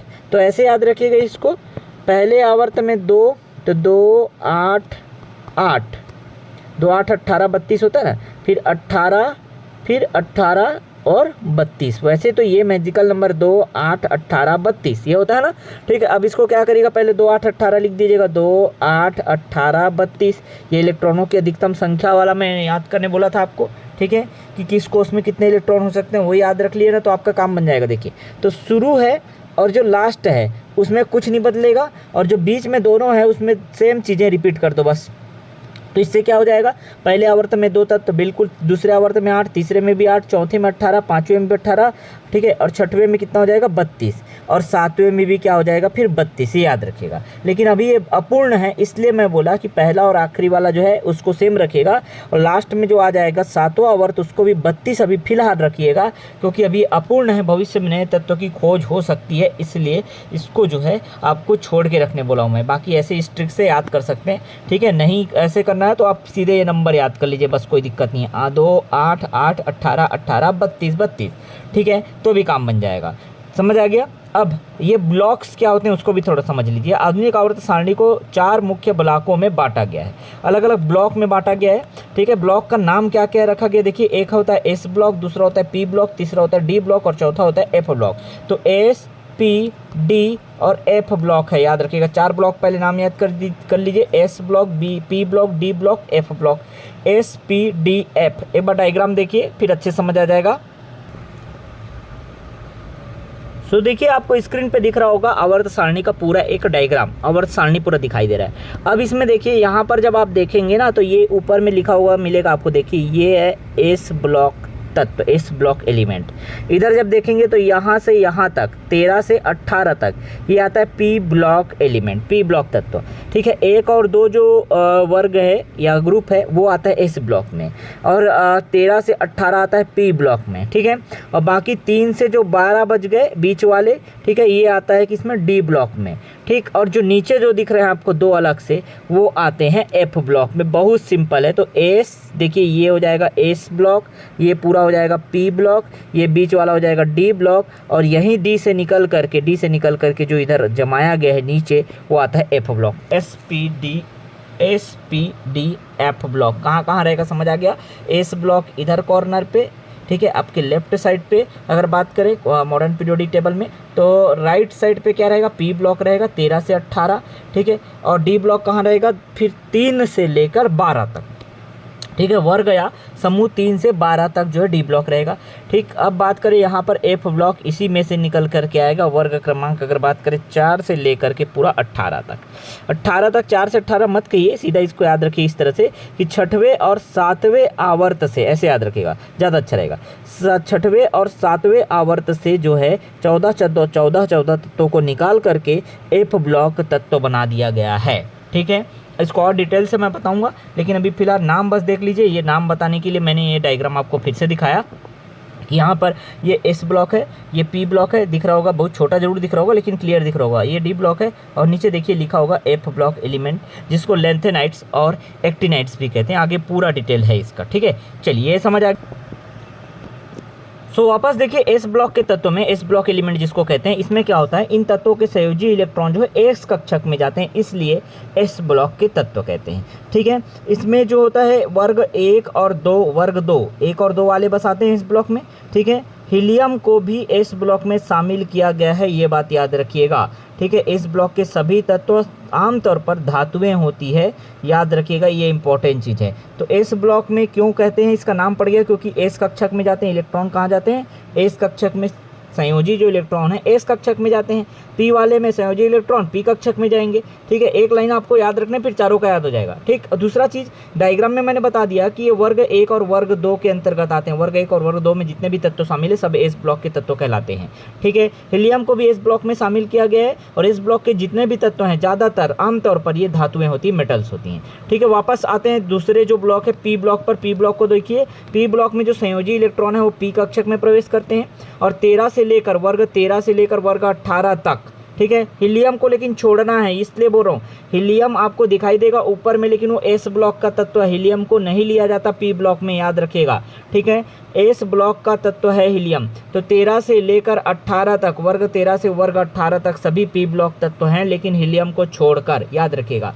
हीलियम आता है उसी में, ठीक है, हीलियम नियॉन वाले सब आते हैं अक्री वाले में। ठीक है, लेकिन उसको आपको छोड़ना है, हीलियम क्या है, एस ब्लॉक का तत्व है। ठीक है, हीलियम को छोड़ देना है, याद रखिएगा इसको अच्छे से। और पी ब्लॉक में ज़्यादातर क्या मिलेंगे आपको, धातु भी मिलेगा, अधातु भी मिलेगा, उपधातु भी मिलेगा। तो धातु, अधातु और उपधातु किस ब्लॉक के तत्वों में पाए जाते हैं, याद रखिएगा, मोस्ट इंपॉर्टेंट क्वेश्चन। धातु अगर पूछेगा केवल धातु तो एस ब्लॉक में, लेकिन अगर बात करें धातु, अधातु और उपधातु, ये सभी जो पाए जाते हैं तीनों पी ब्लॉक जो है तत्व है उसमें पाए जाते हैं, पी ब्लॉक में पाए जाते हैं। ये एक ऐसा ब्लॉक है जिसमें तीनों प्रकार के तत्व पाए जाते हैं, धातु, अधातु और उपधातु, तीनों प्रकार के तत्व पाए जाते हैं। एकमात्र ऐसा ब्लॉक है पी ब्लॉक।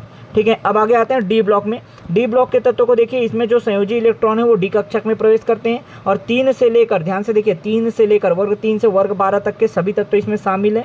ठीक है, डी ब्लॉक आवर्त सारणी में एस ब्लॉक और पी ब्लॉक के बीच में स्थित है। आप देखे होंगे इधर वाले को मैंने एस ब्लॉक का, इधर होता है पी ब्लॉक। ठीक है, और बीच में जो यहाँ पर इस तरह से जमा हुआ है वो होता है डी ब्लॉक। अच्छे से आपको याद आ रहा होगा सारणी, आवर्त सारणी।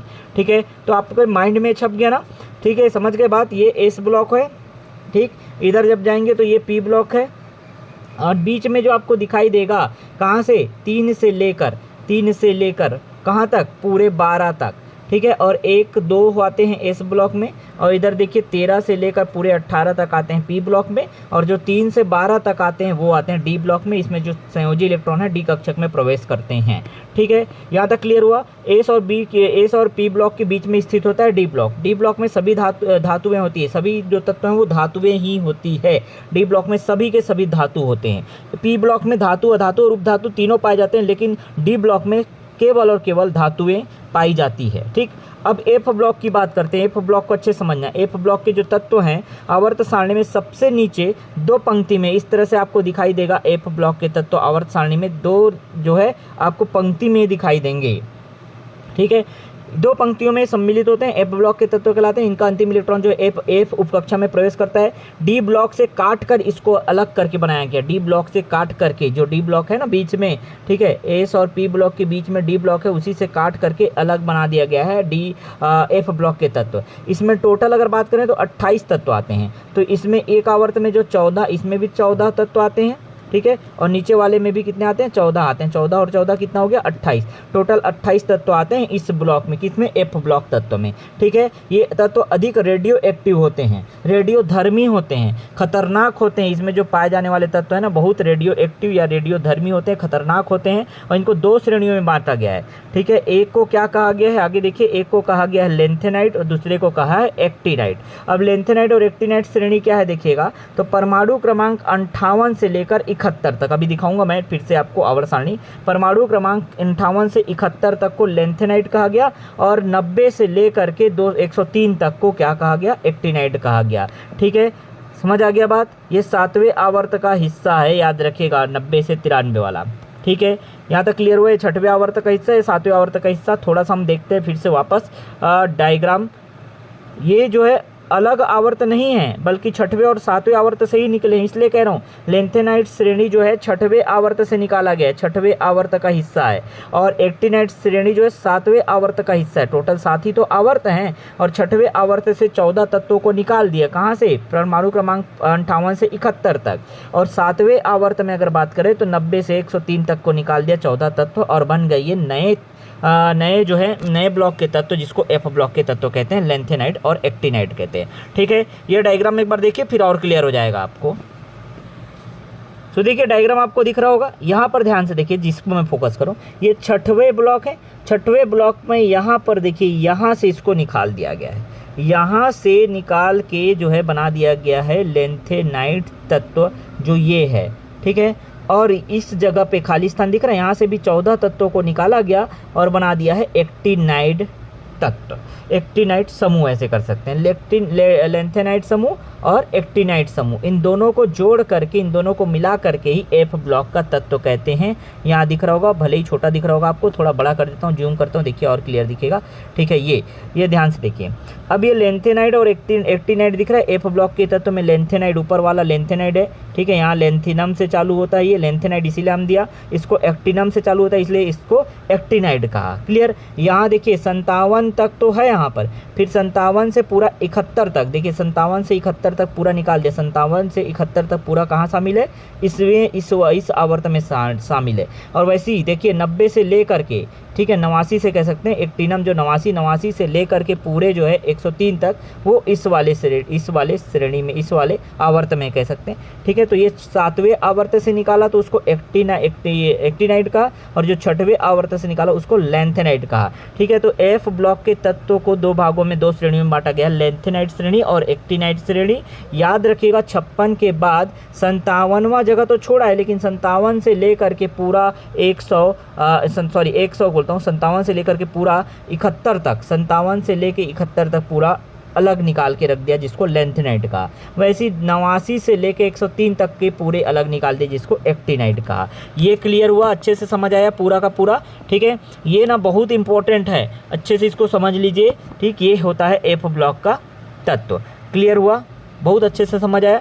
जब आप आवर्त सारणी को देखेंगे ना तो कुछ इस तरह से भी दिखाई देगा, जैसे ये दिख रहा है एक तो, ये बताता है कॉपर का। देखिए कॉपर का प्रतीक चिन्ह Cu होता है, कॉपर जिसको तांबा कहा जाता है।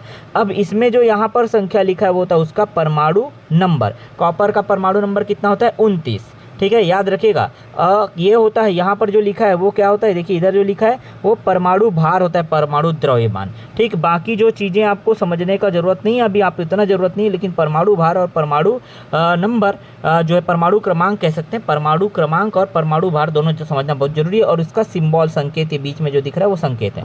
ऐसे किसी का भी देख लीजिए, जैसे बोरान का अगर मैं पूछूँ तो बोरान का आप बता सकते हो, ये बोरान दिख रहा है आपको, इसका नाम है बोरान, नाम नीचे लिखा है, संकेत ऊपर लिखा है, इसका परमाणु क्रमांक 5 है और परमाणु द्रव्यमान, परमाणु भार 10.81 है। तो आवर्त सारणी को अच्छे से आप पूरा समझ गए, पढ़ना भी जान गए, कैसे क्या होता है ये भी आपने समझ लिया। ठीक है, अब आगे चलेंगे नेक्स्ट टॉपिक पर। ठीक है, सो एफ ब्लॉक के तत्व में अब कोई डाउट नहीं होना चाहिए, एफ ब्लॉक के एलिमेंट है जो वो आपको क्लियर हो गया होगा। लेंथेनाइट श्रेणी, एक्टिनाइट श्रेणी, ये पूरा क्लियर हो गया होगा आपका।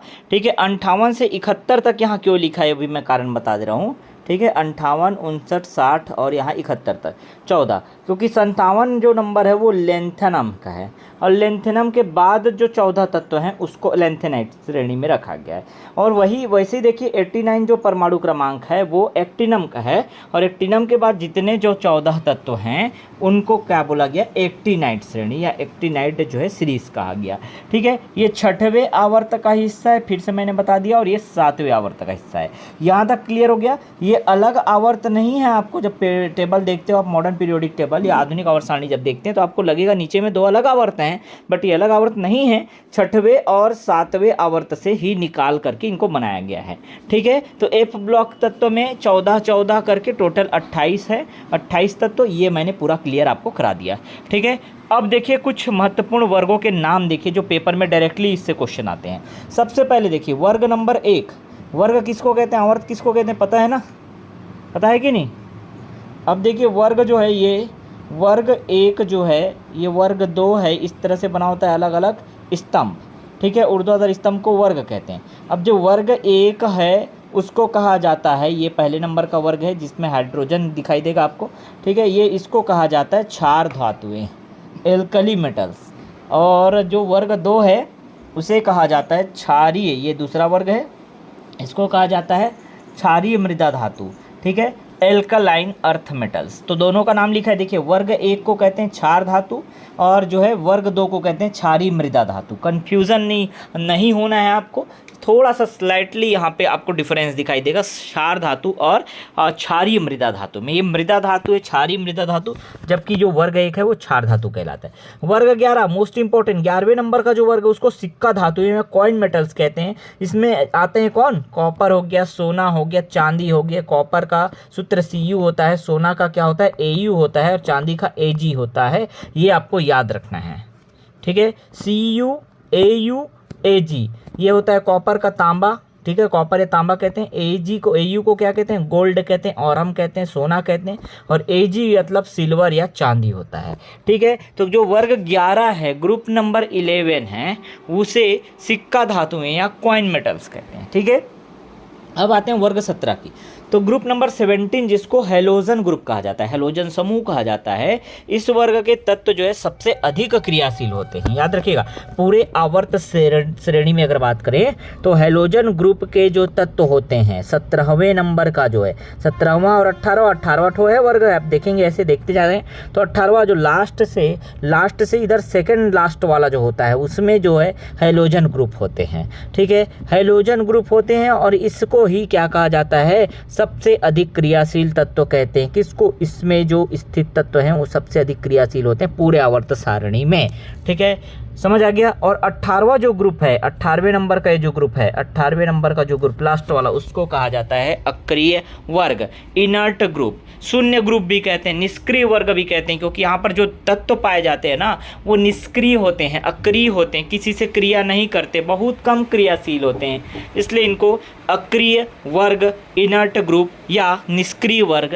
कहते हैं। इसमें जो उपस्थित तत्व है उसको निष्क्रिय तत्व या अक्रिय तत्व या जो है इसको शून्य वर्ग के नाम से भी जाना जाता है। क्लियर है, क्योंकि ये जो है कम क्रियाशील होते हैं, बहुत कम क्रियाशील होते हैं, सबसे कम क्रियाशील होते हैं पूरे इस जो है आवर्त सारणी में सबसे कम।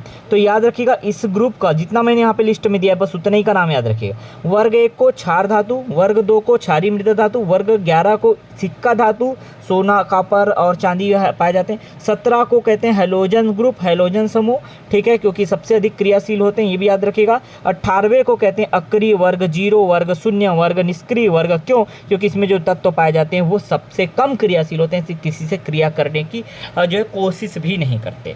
क्लियर हुआ यहाँ तक? तो ये पूरा अच्छे से समझ आ गया, ये अच्छे से नोट डाउन कर लीजिएगा, ठीक है। और मैं कह रहा हूँ नेट से, इंटरनेट से आप जो आवर्त सारणी निकाल करके उसको थोड़ा सा देख भी सकते हैं।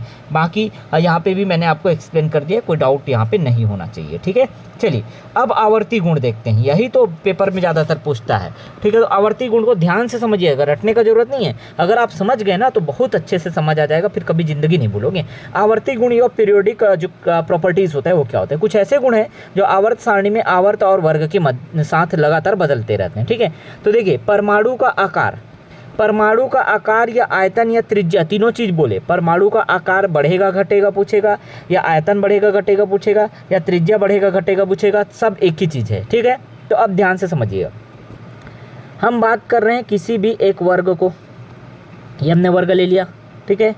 अब ध्यान से समझिएगा, वर्ग में इसका परमाणु क्रमांक कम है, इसके नीचे वाला बहुत ज़्यादा है, इसके नीचे वाला बहुत ज़्यादा है। परमाणु क्रमांक अगर ज़्यादा है इसका मतलब भाई इसका साइज़ भी बड़ा है, ठीक है। तो जब हम वर्ग में, ध्यान समझिएगा, वर्ग में ऊपर से नीचे आते हैं, ऊपर से नीचे आते हैं तो परमाणु का आकार क्या होता है, बढ़ता है, बढ़ते क्रम में होता है, क्योंकि इसमें नई कक्षाएं जो है लगातार जुड़ते जाती है। तो ये छोटा परमाणु रहेगा, फिर नीचे आएंगे उससे थोड़ा बड़ा होगा, फिर नीचे आएंगे उससे थोड़ा बड़ा होगा, फिर नीचे आएंगे उससे ज़्यादा बड़ा होगा। इस तरह से जब हम वर्ग में ऊपर से नीचे आते हैं, पेपर में ऐसे सवाल आएगा, ठीक है। आवर्त सारणी में जब वर्ग में ऊपर से नीचे आते हैं तब परमाणु क्रमांक क्या होता है भाई, बोलेगा बढ़ता है, घटता है, कोई परिवर्तन नहीं होता, ऐसे ऐसे ऑप्शन आपको देखने मिलेंगे। तो ठीक है, समझ आ गया, एकदम आसान है ना। नीचे आ रहा है मतलब परमाणु क्रमांक बढ़ रहा है, परमाणु क्रमांक बढ़ रहा है तो इसमें कक्षाओं की संख्या भी बढ़ रही है, कक्षाओं की संख्या बढ़ रही तो यहाँ पर इसका आकार भी बढ़ रहा है। कितना सिंपल है,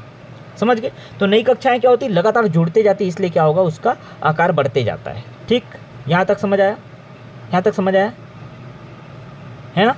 अब ध्यान से देखिए आगे, अब आवर्त की बात करते हैं। ये तो वर्ग का क्लियर हो गया। अब आवर्त में क्या होता है, आवर्त मतलब इस तरह से समझिए, ये है आवर्त। किसी भी आवर्त में हम इस तरह से जब जाते हैं, कहाँ जाते हैं, बाएं से दाएं की तरफ जाते हैं, लेफ्ट से राइट की तरफ जा रहे हैं।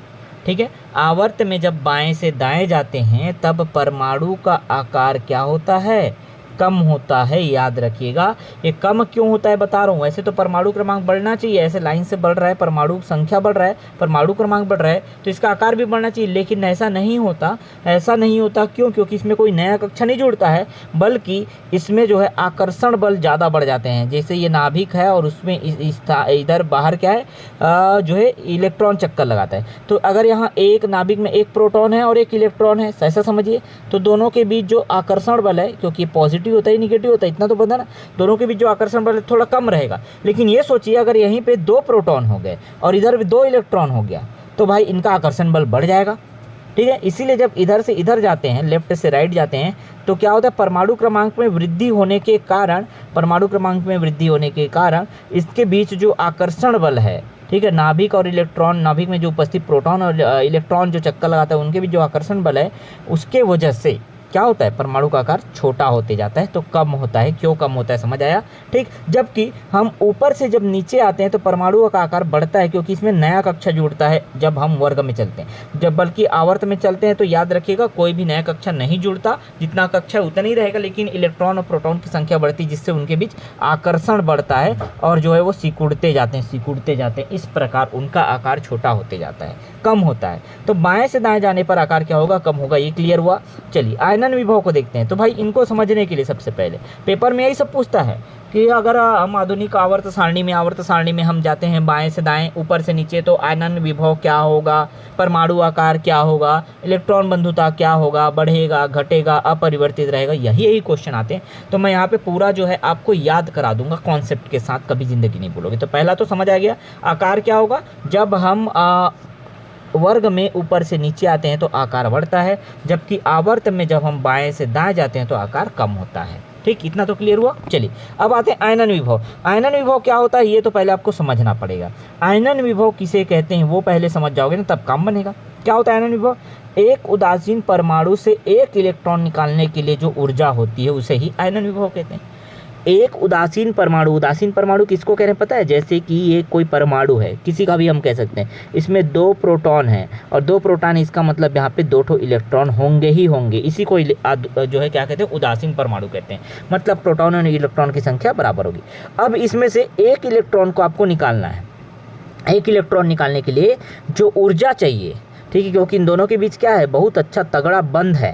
ठीक है, दोनों क्या है, आकर्षण है, ये प्लस है ये और ये माइनस, इसलिए दोनों के बीच आकर्षण होता है। अब ये इलेक्ट्रॉन को क्या करेगा, बिछड़ने नहीं देगा, अपने से छूटने नहीं देगा। ठीक है, तो इसको जो निकालने के लिए कहीं ना कहीं ऊर्जा चाहिए। एक इलेक्ट्रॉन को अगर हमको बाहर निकालना है तो उसके लिए हमको ऊर्जा चाहिए, और जितनी ऊर्जा चाहिए उसी को ही आयनन विभव कहते हैं। कितना आसान है।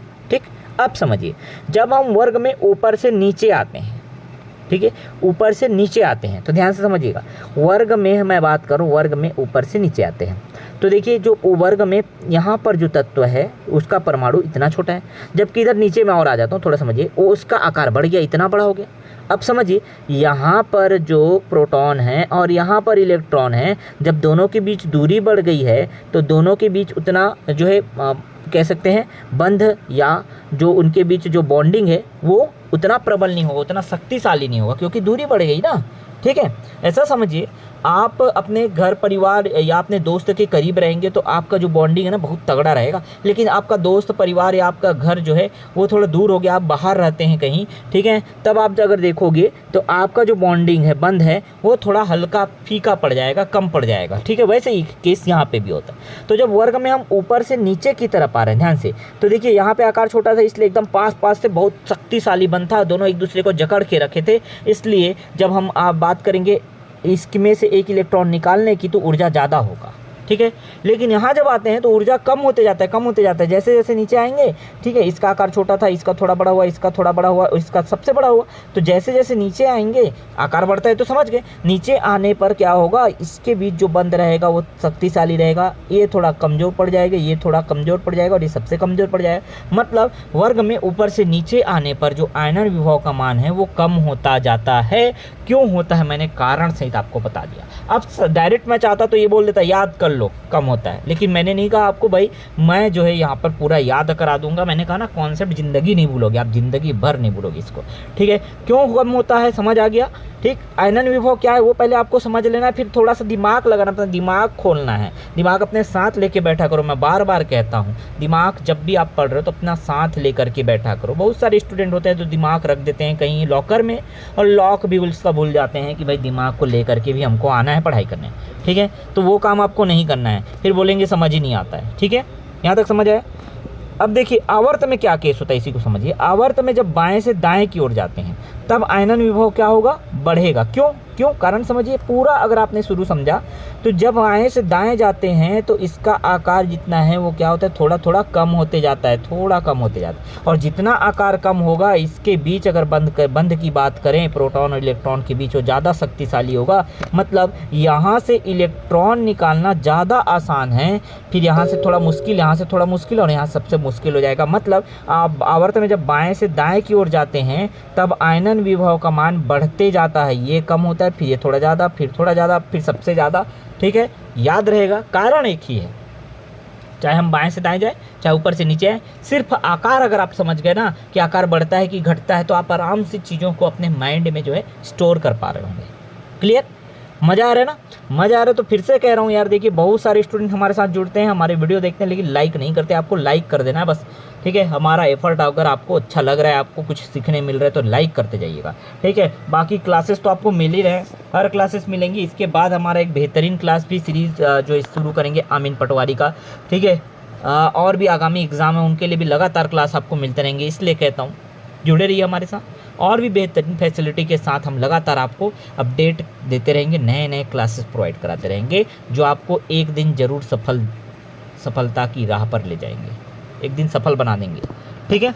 चलिए तो अभी बात करते हैं हम लोग अगला जो हमारा यहाँ पे गुणधर्म है उसको देखिए, इलेक्ट्रॉन बंधुता। अब इलेक्ट्रॉन बंधुता को समझिए, ठीक है। क्या बोल रहे, देखिए एक उदासीन परमाणु में एक इलेक्ट्रॉन जोड़ने पर मुक्त ऊर्जा, एक इलेक्ट्रॉन को अगर हम जोड़ते हैं तो क्या होगा, जितनी मुक्त ऊर्जा होगी उसे इलेक्ट्रॉन बंधुता कहते हैं। अब वर्ग में ऊपर से नीचे आने पर क्या होता है, आकार बढ़ता है। वर्ग में ऊपर से नीचे आने पर आकार इस तरह से बढ़ते जाता है, ठीक। ये तो समझ गए ना। अब लेकिन हम बात कर रहे हैं कि एक इलेक्ट्रॉन इसमें जोड़ना है, तो इसमें जोड़ना बहुत कठिन होगा। क्यों, क्योंकि इन दोनों के बीच एक प्रोटॉन एक इलेक्ट्रॉन है भाई, इन दोनों के बीच फूट डालना कह सकते हैं, ठीक है। ये एक दोस्त है, ये दूसरा दोस्त है, ये दोनों के बीच अच्छी दोस्ती है, प्रोटॉन दोस्त है और ये इलेक्ट्रॉन दोस्त है, ये प्रोटॉन प्लस है, इलेक्ट्रॉन माइनस है, इन दोनों के बीच अच्छी दोस्ती है, ठीक है। दोनों बहुत करीब रहते हैं, तो इनके बीच फूट डालना नामुमकिन है, मुश्किल है कह सकते हैं। लेकिन जैसे जैसे इनकी दूरी बढ़ती जाती है, ये हो गया प्रोटॉन भाई साहब यहाँ पड़े हैं दिल्ली में, और ये जो है इलेक्ट्रॉन भाई साहब पड़े हैं रायपुर में, ठीक है। भाई साहब हो, ठीक है, या बहन साहिबा हो, जो भी हो, यहाँ पर पड़े हैं। अब क्या होगा, इन दोनों के बीच अगर बात करें हम लोग, इन दोनों के बीच फूट डालना या किसी तीसरे आदमी का घुस जाना, ठीक है, या कोई तीसरा इलेक्ट्रॉन हो सकता है, इधर से कोई इलेक्ट्रॉन आया इसके साथ और आज मेरे साथ दोस्ती कर ले बोल के जुड़ गया, इसकी क्योंकि दूरी ज़्यादा है ना, तो इन दोनों के बीच तो उतना ज़्यादा शक्तिशाली बंध नहीं रहेगा। ऐसा समझते जाइए, आपको समझाने के लिए सब चीज़ें बता रहा हूं। तो क्या होगा, एक इलेक्ट्रॉन आसानी से जुड़ जाएगा। इसका मतलब क्या है, जैसे जैसे साइज बढ़ेगा, इसका आकार बढ़ेगा, वैसे वैसे क्या होगा, वैसे वैसे इलेक्ट्रॉन जो मुक्त ऊर्जा होगी, इलेक्ट्रॉन को जोड़ने से जो ऊर्जा मुक्त होती है वो कम होते जाती है। इसमें इलेक्ट्रॉन को जोड़ने पर ज़्यादा ऊर्जा होगी, क्यों, क्योंकि शक्तिशाली रहते हैं।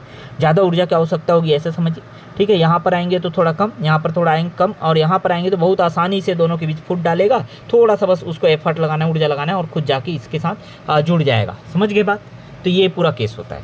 वैसे आवर्त में बात करें, अब आवर्त में जब बाएं से दाएं जाते हैं, आवर्त में बाएं से दाएं जा रहे हैं, आप देखिए आवर्त में बाएं से दाएं जाएंगे तो वही बात है, फिर आकार क्या होता है, घटते जाता है इस तरह से। अब घटते जा रहा है मतलब सीधा सा बात है, इसके बीच जो है क्या होगा, इसके बीच इसके बीच इलेक्ट्रॉन को जोड़ना आसान होगा, तो ये होता है बढ़ते जाता है। इलेक्ट्रॉन जोड़ेंगे तो मुक्त ऊर्जा जो होगी वो ज़्यादा होगी, बढ़ते जाएगी। ठीक है, यहाँ तक याद रखिएगा बस।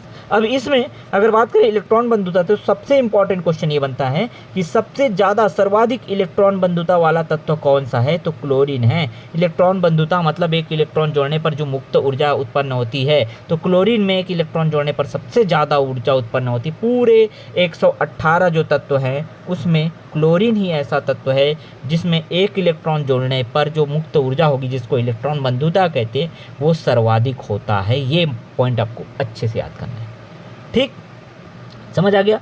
अब आगे देखिए विद्युत धनात्मकता। धनात्मकता क्या होगा, धनात्मकता कैसे होगा, जब कोई तत्व आसानी से इलेक्ट्रॉन को त्याग देगा, इलेक्ट्रॉन त्याग देगा तो उसके जगह पर धन आ जाएगा। इलेक्ट्रॉन के पास माइनस आवेश रहता है, वो अपना स्थान छोड़ेगा तो उसके पास धन आ जाएगा।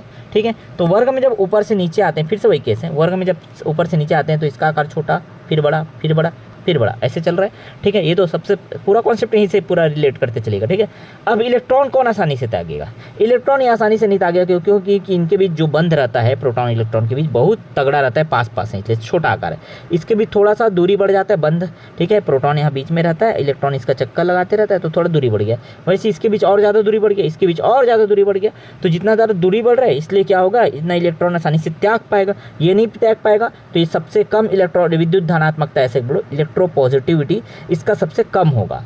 ठीक है, फिर इसका कम होगा, जैसे मान लो इसका 1 है तो इसका जो हो जाएगा 3 हो जाएगा, इसका हो जाएगा क्या 8 हो जाएगा, 10 हो जाएगा, जो भी। ठीक है, इस तरह से बढ़ते जाता है। मतलब जब वर्ग में ऊपर से नीचे आते हैं तो इलेक्ट्रॉन इलेक्ट्रोपॉजिटिविटी या इलेक्ट्रॉन त्यागने की जो क्षमता है वो बढ़ते जाती है। ठीक है, बढ़ती है, विद्युत धनात्मकता बढ़ती है। ठीक, जबकि आवर्त में जब बाएं से दाएं जाते हैं तो ये कम होती है। ठीक, समझ आ गया। अब अगर पेपर में आता है कि सबसे ज़्यादा सर्वाधिक विद्युत धनात्मक तत्व कौन है, तो सीजियम है। ठीक है, सीजियम ऐसा भी लिखा होता है, सीजियम। अब आप इसको हिंदी में जैसा भी लिख लो, इंग्लिश में लिखा है CESIUM, सीजियम। ठीक है, तो सबसे ज़्यादा विद्युत धनात्मक तत्व कौन है, सीजियम है, याद रहेगा। चलिए अब आगे आते हैं विद्युत ऋणात्मकता, इलेक्ट्रोनिगेटिविटी में। तो इलेक्ट्रोनिगेटिविटी क्या होता है, वह तत्व जो आसानी से इलेक्ट्रॉन ग्रहण कर लेता है। देखिए मोस्ट इंपॉर्टेंट, जो आसानी से इलेक्ट्रॉन ग्रहण करता है वो होता है उसकी विद्युत ऋणात्मकता। वर्ग में जब ऊपर से नीचे आएंगे, फिर से देखिए तो विद्युत ऋणात्मकता कम होते जाएगी। इलेक्ट्रॉन आसानी से ग्रहण करने की जो क्षमता है वो कम होते जाएगी जब हम वर्ग में ऊपर से नीचे आएंगे, याद रखिएगा। और अगर बाएँ से दाएँ जाएंगे, फिर से वही बात है, बाएँ से दाएँ जाएंगे तो इलेक्ट्रॉन ग्रहण करने की जो क्षमता है वो बढ़ते जाती है। ठीक, लेकिन इसमें सबसे ज़्यादा इंपॉर्टेंट जो क्वेश्चन बनता है ये बनता है कि इस पूरे आवर्त सारणी में सबसे ज़्यादा सर्वाधिक विद्युत ऋणी तत्व या विद्युत ऋणात्मक तत्व कौन है, फ्लोरीन है, फ्लोरीन। ठीक है, F से इसको दर्शाते हैं, F से फ्लोरीन। ठीक है, समझ आ गया। तो हाइड्रोजन, हीलियम, लिथियम करके मैं आपको परमाणु क्रमांक 20 तक शुरू से, जब से मैं क्लास शायद लेना स्टार्ट किया हूँ यहाँ प्रयोगशाला परिचारक का, एक महीने 10-15 दिन हो रहे होंगे, तब से मैं आपको कह रहा हूँ कि आप याद कर लो, इसको याद कर लो कि परमाणु क्रमांक 1 से लेकर के hydrogen, helium, lithium, beryllium, boron, carbon, nitrogen, oxygen, fluorine, neon, इस तरह से आप याद कर लीजिए। ठीक है, बहुत काम का चीज़ रहेगा, समझ गए, बहुत काम आएगा। अब ये विद्युत ऋणात्मकता आपको समझ आया। विद्युत ऋणात्मकता, इलेक्ट्रोनिगेटिविटी जिसको क्या कहते हैं, ये इलेक्ट्रॉन जो ग्रहण करता है आसानी से वो विद्युत ऋणात्मकता कहलाता है। वर्ग में ऊपर से नीचे जाएंगे, याद रखिएगा, तो कम होता है, और बाएं से दाएं जाएंगे आवर्त में तो क्या होता है, बढ़ता है, बस इतना ही याद रखिएगा। ठीक, अब सबसे अधिक विद्युत ऋणी, ऐसा भी हो सकता है, विद्युत ऋणी लिख करके आएगा कि विद्युत ऋणी तत्व कौन सा है, सबसे अधिक विद्युत ऋणी तत्व कौन सा है, या विद्युत ऋणात्मक तत्व कौन सा है, तो फ्लोरीन आपका करेक्ट आंसर होगा। ठीक है, क्लियर हुआ यहाँ तक। अब देखते हैं महत्वपूर्ण तत्व और उनके कुछ गुण। ठीक है, ये मोस्ट इंपॉर्टेंट है, यहाँ से डायरेक्टली क्वेश्चन बनेंगे, सभी अच्छे से देखिएगा। सबसे पहले समूह 1 की बात करते हैं, जो क्षार धातु आता है। इन तत्वों को जो क्षार धातु कहते हैं, समूह 1 वाले तत्वों को क्षार धातु कहते हैं, पहले भी मैंने बताया एल्कली मेटल्स कहते हैं। अब इसमें जो मोस्ट इंपॉर्टेंट तत्व है वो है हाइड्रोजन। हाइड्रोजन भाई साहब जो है ना, इनका स्थान किसी ने फिक्स नहीं कर पाया, हाइड्रोजन कहाँ रहेगा किसी ने नहीं बता पाया, इसलिए इस हाइड्रोजन भाई साहब को आवारा तत्व कहते हैं। सबसे पहली बात याद रखिए, पूरे आवर्त सारणी में अगर बात करें तो कौन आवारा तत्व है, तो हाइड्रोजन आवारा तत्व है, क्योंकि इसका स्थान निश्चित नहीं है, कभी यहाँ कभी वहाँ, कभी यहाँ के गुण कभी वहाँ के गुण दिखाता है। ठीक है, समझ आ गया बात, इसलिए इसको आवारा तत्व कहते हैं। सबसे पहले तो याद रखिए हाइड्रोजन भाई साहब के बारे में। ठीक, दूसरा देखिए, पृथ्वी पर जो प्रकृति में पाया जाने वाला सबसे हल्का तत्व कौन सा है, ये सवाल पेपर पे पूछता है कि पृथ्वी पर सबसे ज़्यादा हल्का तत्व कौन सा है? इसका परमाणु क्रमांक 1 होता है, स्वाभाविक बात है। इसका द्रव्यमान संख्या भी बहुत कम होगा, मतलब सबसे हल्का अगर बात करें तो हाइड्रोजन होता है। सबसे हल्का, पृथ्वी में पाए जाने वाला सबसे हल्का तत्व, लाइट वेट वाला तत्व कौन सा है? ये है हाइड्रोजन। ठीक है, ब्रह्मांड में सबसे अधिक मात्रा में पाए जाने वाला तत्व, देखिए सवाल में ध्यान दीजिएगा, ब्रह्मांड में अगर बोलेगा तो सबसे ज़्यादा तत्व हाइड्रोजन मिलता है ब्रह्मांड में, पूरे ब्रह्मांड में, पृथ्वी पर नहीं बोल रहा है, ब्रह्मांड की बात कर, ब्रह्मांड में सबसे अधिक मात्रा में पाए जाने वाला तत्व कौन है? हाइड्रोजन है। पृथ्वी पर पाया जाने वाला, प्रकृति में पाया जाने वाला सबसे हल्का तत्व कौन है? हाइड्रोजन है। ब्रह्मांड में सबसे अधिक मात्रा में पाया जाने वाला तत्व कौन सा है? हाइड्रोजन है। इसमें केवल एक प्रोटॉन और एक कोई भी न्यूट्रॉन नहीं होता, याद रखिएगा, केवल एक प्रोटॉन होगा, ठीक है, एक प्रोटॉन होगा और कोई भी न्यूट्रॉन नहीं होता, ठीक है, 0 न्यूट्रॉन होता है, याद रखिए, कोई भी न्यूट्रॉन नहीं होता। ठीक है, अन्य तत्वों की तुलना में इसका द्रव्यमान भार सबसे कम होता है, याद रखिएगा, अन्य तत्वों की तुलना में इसका द्रव्यमान भार क्या रहेगा? सबसे कम होता है। इसका द्रव्यमान भार कितना होता है पता है? 1 ही होता है। ठीक है, 1 ही होता है। आपको पता होगा कि परमाणु में यहाँ पर जो नाभिक होता है उसमें प्रोटॉन और न्यूट्रॉन दोनों होते हैं, लेकिन क्योंकि यहाँ पर इन दोनों के योग को ही तो द्रव्यमान कहते हैं ना, परमाणु द्रव्यमान, लेकिन यहाँ पर न्यूट्रॉन की संख्या 0 होती है, इसलिए पर प्रोटॉन की संख्या तो 1 है, परमाणु क्रमांक 1 है, मतलब प्रोटॉन की संख्या 1 है, तो इसलिए इसका परमाणु द्रव्यमान भी 1 होता है, परमाणु क्रमांक भी 1 होता है और ये सबसे हल्का होता है, सबसे हल्का अन्य तत्वों की तुलना में अगर बात करें तो। ठीक है, परमाणु संख्या 1 है इसका, इसे आवर्त सारणी का पहला तत्व बनाता है क्योंकि इसका परमाणु क्रमांक क्या है? 1 है। लेकिन इसे आवारा तत्व, वैग्रेंट एलिमेंट क्यों कहा जाता है? क्योंकि इसको समूह 1 में, ठीक है, ग्रुप 1 में, ठीक है, या वर्ग 1 में और वर्ग 17 दोनों में ये जो है रखा जा सकता है। क्यों? क्योंकि वर्ग 17 में जो तत्व है ना, उसका गुण जैसा है वैसा ही हाइड्रोजन का गुण होता है, इसलिए। ठीक है, याद रखिएगा, इसको भविष्य का ईंधन भी कहते हैं। हाइड्रोजन से ही सबसे ज़्यादा क्वेश्चन बनेगा आपके पेपर में अगर हाइड्रोजन से। तो भविष्य का ईंधन किसे कहते हैं? मोस्ट इंपॉर्टेंट क्वेश्चन, भविष्य का ईंधन किसे कहते हैं? हाइड्रोजन को कहते हैं। आवारा तत्व किसे कहते हैं? हाइड्रोजन को कहते हैं। पृथ्वी पर पाए जाने वाला सबसे हल्का तत्व किसे कहते हैं? हाइड्रोजन को कहते हैं। ब्रह्मांड पर सबसे अधिक मात्रा में पाए जाने वाला तत्व किसे कहते हैं? हाइड्रोजन कहते हैं। समझ आ गया? क्लियर हुआ? हाइड्रोजन के बारे में पूरी बातें समझ आ गई। अब लिथियम को देखिए। लिथियम अगर बात करें तो सबसे हल्की धातु, अगर धातुओं में बोले, देखिए तत्व और धातु में समझे हैं अंतर। तत्व का मतलब होता है कि भाई इसमें धातु भी आएगा, अधातु भी आएगा और उपधातु भी आएगा। ठीक है, उपधातु भी आएगा, लेकिन मैं सिर्फ कह रहा हूँ कि धातु, सबसे हल्का धातु अगर बोले तो लिथियम। सबसे हल्की धातु कौन सी है? तो लिथियम है। यह एक नरम और चांदी जैसे सफ़ेद क्षारीय धातु होता है। आधुनिक मोबाइल में जब आप स्मार्टफोन की बैटरी वगैरह को देखते हैं तो इसमें लिथियम पॉलीमर या लिथियम आयन की बैटरी लगी होती है। बैटरी खोल के भी देख सकते हैं, लिखा भी होता है लिथियम, या डब्बे में भी देखेंगे तो लिथियम आयन की बैटरी लगी होती है। ठीक है, तो लिथियम का उपयोग भी मैंने बता दिया और इसके बारे में जो इंपॉर्टेंट चीज़ है वो सबसे हल्की धातु है, ये याद रखिएगा। सबसे हल्का धातु कौन सा है? तो लिथियम है। हाइड्रोजन लगा के बता जाइएगा। ठीक है, तो तत्व बोलेगा जो है सबसे हल्का तत्व, तब आप जरूर हाइड्रोजन लगा सकते हैं, लेकिन सबसे हल्का धातु अगर बोलेगा तो लिथियम लगाना है। ठीक, उसके बाद आते हैं सोडियम। सोडियम भाई साहब भी बहुत इंपॉर्टेंट है। एक ऐसा क्षार धातु जो इतना मुलायम होता है, इतना मुलायम होता है कि इसको चाकू से काटा जा सकता है। इसलिए क्वेश्चन बनता है कि ऐसा कौन सा धातु है जिसे चाकू से काटा जा सकता है? आपका आंसर होगा सोडियम Na। Na इसका सूत्र होता है, सोडियम कहते हैं इसको, सोडियम Na। ठीक है, या ये भी कह सकते हैं क्षार धातु जो इतना मुलायम होता है कि चाकू से काटा जा सके। कौन है? उसका नाम बताओ, तो बोलेगा भाई उसका करेक्ट आंसर होगा भाई सोडियम Na। ठीक है, और दूसरा चीज़ सोडियम के बारे में एक और दूसरा चीज़ याद रखिएगा, ये सोडियम है ना, इतना ज़्यादा क्रियाशील होता है, इतना ज़्यादा क्रियाशील होता है, ये जो है ना क्या होता है पता है? पानी और ऑक्सीजन के साथ क्रिया करके, ठीक है, वायुमंडल में पानी का थोड़ा थोड़ा मात्रा आता है, तो पानी और ऑक्सीजन के साथ क्रिया करके बहुत तेज़ी से अभिक्रिया करता है और अत्यधिक ऊष्मा प्रकाश के साथ ज़बरदस्त विस्फोट का कारण बन सकता है। इसलिए इसको, सोडियम को रखने के लिए मिट्टी का तेल रखा जाता है, मिट्टी के तेल में इसको डुबा करके रखा जाता है ताकि भाई वो ऑक्सीजन और पानी से क्रिया ना कर सके। अगर आप उसको मिट्टी के तेल से निकाल देंगे उसमें तुरंत आग लग जाएगा, विस्फोट हो जाएगा। याद रखिएगा सोडियम का ये गुण बहुत इंपॉर्टेंट है। ठीक है, तो सोडियम को किस में डुबा कर रखा जाता है? एक क्वेश्चन यहाँ से बनता है, मिट्टी के तेल में डुबा कर रखा जाता है।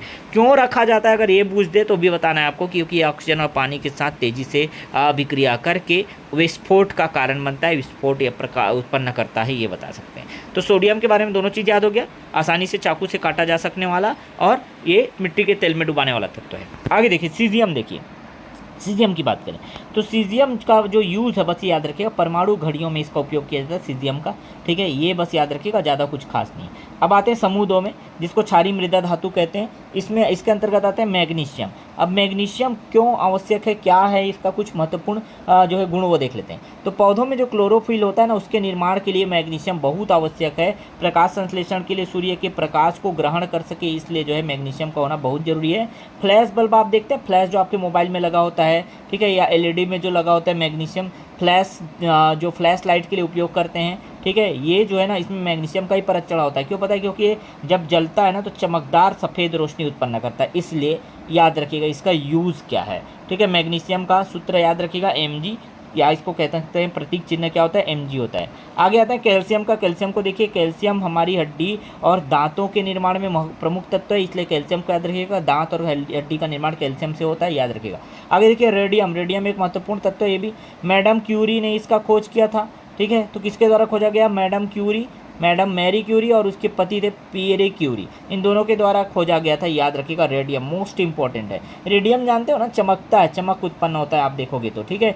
ये पिच ब्लेंड नामक खनिज से अलग किया जाता है, ये मोस्ट इंपॉर्टेंट। रेडियम को किससे प्राप्त किया जाता है, इस खनिज से। जब खनन किया जाता है तो एक तरह का खनिज निकलता है। जितने भी तत्व हैं वो सब कहाँ से प्राप्त किए जाते हैं, खनिजों से ही तो मिलते हैं। खनिजों का शुद्धिकरण करके तत्व बनाया जाता है। अब यहाँ पे पिच ब्लेंड नाम का एक खनिज है, उसी से क्या होता है, रेडियम प्राप्त किया जा सकता है। यह एक रेडियोधर्मी पदार्थ है, याद रखिएगा, ठीक है। उसके बाद है समूह 11 में। समूह 11 में जो मोस्ट इंपॉर्टेंट तत्व है वो है कॉपर। कॉपर को तांबा भी कहते हैं। मनुष्यों द्वारा पहली बार उपयोग किया गया, इसको हिस्ट्री में भी मैंने कभी पढ़ाया है, ठीक है। हिस्ट्री वाला क्लास देखोगे तो जब हम लोग पढ़ रहे थे क्या, हड़प्पा संस्कृति और उससे पहले जो पाषाण काल वाला जो चैप्टर पढ़ा रहा था, उसमें भी मैंने डिस्कस किया था कि मनुष्यों द्वारा, जब मनुष्य क्या करता था, पत्थर से शिकार करता था, उसके बाद उन्होंने एक धातु का उपयोग करना चालू किया, और पहली धातु कौन थी, कॉपर या तांबा थी, याद रखिएगा। मनुष्यों द्वारा सबसे पहले उपयोग किया जाने वाला धातु कौन है, कॉपर, ठीक है, जिसको तांबा भी कहा जाता है। यह विद्युत का बहुत अच्छा सुचालक होता है, आप सभी को पता है। तार, मोटर जैसे विद्युत उपकरण में इसका सबसे ज़्यादा उपयोग किया जाता है। चांदी इससे बेहतर होता है, लेकिन चांदी क्योंकि महंगा होता है, इस वजह से क्या किया जाता है, कॉपर का उपयोग किया जाता है। चांदी जो है सबसे अच्छा सुचालक है, मैं मानता हूँ, आपने पढ़ा भी होगा और मैंने बताया भी कि चांदी सबसे अच्छा सुचालक है, ठीक है। अगर पेपर में आता है बोलेगा विद्युत का सबसे अच्छा सुचालक कौन है, तो चांदी ही है, आपका आंसर बिल्कुल करेक्ट है। लेकिन तांबे का उपयोग इसलिए किया जाता है क्योंकि ये चांदी से सस्ता पड़ता है ना, ठीक है, लागत कम पड़ता है इसमें, ठीक। ये भी अच्छा सुचालक है, ठीक, ये बात समझ आया। सिल्वर में आते हैं अब, चांदी जो कि सबसे अच्छा सुचालक होता है विद्युत का, याद रखिएगा। चांदी की वस्तुएं जो खुली हवा में संपर्क में आने पर काली पड़ जाती है, क्योंकि चांदी हवा में मौजूद जो सल्फर रहता है, सल्फर के साथ अभिक्रिया करके सिल्वर सल्फाइड बनाता है, और सिल्वर सल्फाइड जो है वही काले रंग का परत बन जाता है। जब आप उसको धोते हैं तो वापस निकल जाता है, चमक फिर वापस बरकरार रहती है उसकी, कोई दिक्कत वाली बात नहीं। खुली हवा में संपर्क से जो है सल्फर पाए जाते हैं, हवा में सल्फर गैस पाया जाता है, उससे क्रिया करके क्या बना लेता है, सिल्वर सल्फाइड बना लेता है, ठीक है। और ये सिल्वर सल्फाइड का रंग ही काला होता है, इसलिए काले रंग की परत जो है आपको चढ़ी हुई दिखाई देती है। जैसे ही आप उसको साफ करते हैं, धोते हैं, निकल जाता है, फिर से चमक वापस आ जाती है, ठीक है। चलिए गोल्ड की बात करते हैं। गोल्ड का सूत्र क्या होता है, Au होता है। मैं बार बार बोल रहा हूँ, पेपर में सीधे सीधे पूछता है, सोना या गोल्ड का जो है प्रतीक क्या है, प्रतीक चिन्ह क्या है। Au पर टिक लगा के आइएगा, यहाँ पे G भी दिया होगा, कई लोग G लगा के आ जाएंगे। मैंने कहा ना, होता है ऐसा गलती, बहुत सारे स्टूडेंट हैं, बहुत सारे कैंडिडेट हैं जिनको ब्रेन फैड हो जाता है उस समय। अपना दिमाग इसीलिए बोलता हूँ बार बार, लेके जाया करो वहाँ, ठीक है। जहाँ पे भी जाते हैं पढ़ाई लिखाई वाली चीज़ है, अपना दिमाग लेके जाया करो, ठीक। चलिए आगे देखते हैं, गोल्ड। ऑरम, ऑरम कहते हैं, इसका नाम जो है क्या है, लैटिन शब्द है ऑरम। ऑरम Au क्यों लिखा जाता है पता है, क्योंकि इसका लैटिन नाम है, लैटिन नाम ऑरम, इसी से बना है गोल्ड का क्या सूत्र, Au, ठीक है। ये सबसे ज़्यादा आघातवर्तनीय या मेलिएबल होता है। मेलिएबल या आघातवर्धनी पता है, इसको कितना भी पीटो कूटो, ये बेचारा क्या होता है, फैलते जाता है, पतला चादर या तार के रूप में बढ़ जाता है। इसीलिए इसका उपयोग बहुत ज़्यादातर आप देखोगे आभूषण बनाने में किया जाता है, क्योंकि ऐसा धातु है यह जिससे अलग अलग डिज़ाइन बन सकते हैं। डिज़ाइन बनाने के कारण इतना पतला तार इसका खींचा जा सकता है ना, संभव है, बाकी सभी धातु का नहीं खींचा जा सकता। इसीलिए इसका यूज़ जो है आभूषणों में के निर्माण में किया जाता है। इसमें चमक भी लगातार बरकरार रहती है, यही कारण है कि इसके आभूषण बनते हैं और ये सब महंगा मिलता है, ये धातु अपने गुण के कारण, ठीक है। समझ आ गया। चलिए और कुछ महत्वपूर्ण तत्वों को देख लेते हैं। जैसे बोरान आ गया। बोरान का उपयोग किस में किया जाता है? परमाणु रिएक्टर में किया जाता है। बोरान की छड़ का उपयोग किया जाता है जो अभिक्रिया की दर को नियंत्रित करता है। बस इतना ही याद रखिएगा, बोरान का उपयोग परमाणु रिएक्टर में। बोल देगा अगर पेपर में क्वेश्चन पूछेगा कि परमाणु रिएक्टर में कौन सा क्षण या किस क्षण का उपयोग किया जाता है कि जो विखंडन अभिक्रिया उसकी दर को नियंत्रित किया जा सके, तो बोरान की छड़ का। ठीक है। एल्यूमिनियम। एल्यूमिनियम की बात करेगा तो पृथ्वी की भूपर्पटी, ध्यान से समझिएगा, पृथ्वी की भूपर्पटी में सबसे प्रचुर मात्रा में पाया जाने वाला धातु कौन सा है? भूपर्पटी में जो सबसे ज़्यादा धातु पाया जाता है वो है एल्यूमिनियम। याद रखिएगा, मोस्ट इंपॉर्टेंट क्वेश्चन। ठीक है। और इसका जो अयस्क कौन सा है? तो बॉक्साइट है, ये भी याद रखिएगा। एल्यूमिनियम किससे प्राप्त होता है? बॉक्साइट से प्राप्त होता है। बॉक्साइट नाम का अयस्क है, उसी का परिशोधन करके जो है एल्यूमिनियम बनाया जाता है। एल्यूमिनियम याद रखिएगा, सबसे प्रचुर मात्रा में भूपर्पटी में, पृथ्वी की भूपर्पटी में पाया जाने वाला, सबसे प्रचुर मात्रा में पाया जाने वाला धातु कौन है? एल्यूमिनियम है। ठीक है। अब आते हैं कार्बन में। कार्बन भी बहुत इंपॉर्टेंट है भाई। कार्बन की अगर बात करें तो कार्बन में ना बंध बनाने की अद्वितीय क्षमता होती है, जिससे बड़े अणु बनते हैं और इस गुण को श्रृंखलन कहा जाता है, कैटनेशन कहा जाता है।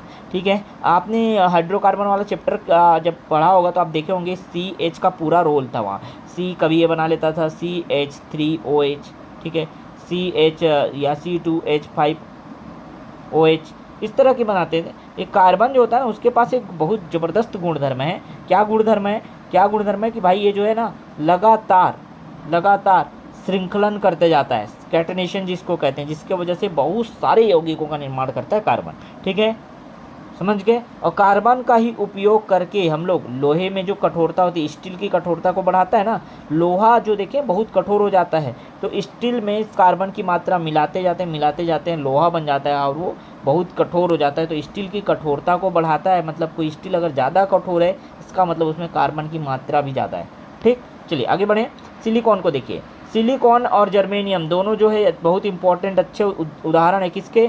सेमीकंडक्टर या अर्धचालक के। सिलिकॉन भी याद रखिएगा और जर्मेनियम भी याद रखिएगा, दोनों बहुत अच्छे उदाहरण है, सीधे सीधे पेपर में पूछता है। ठीक है। निम्न में से कौन सा अर्धचालक है? तो सिलिकॉन और जर्मेनियम दोनों अच्छे अर्धचालक हैं। ठीक है। एक उपधातु है, या उपधातु मतलब ये क्या है? दोनों गुण रखता है।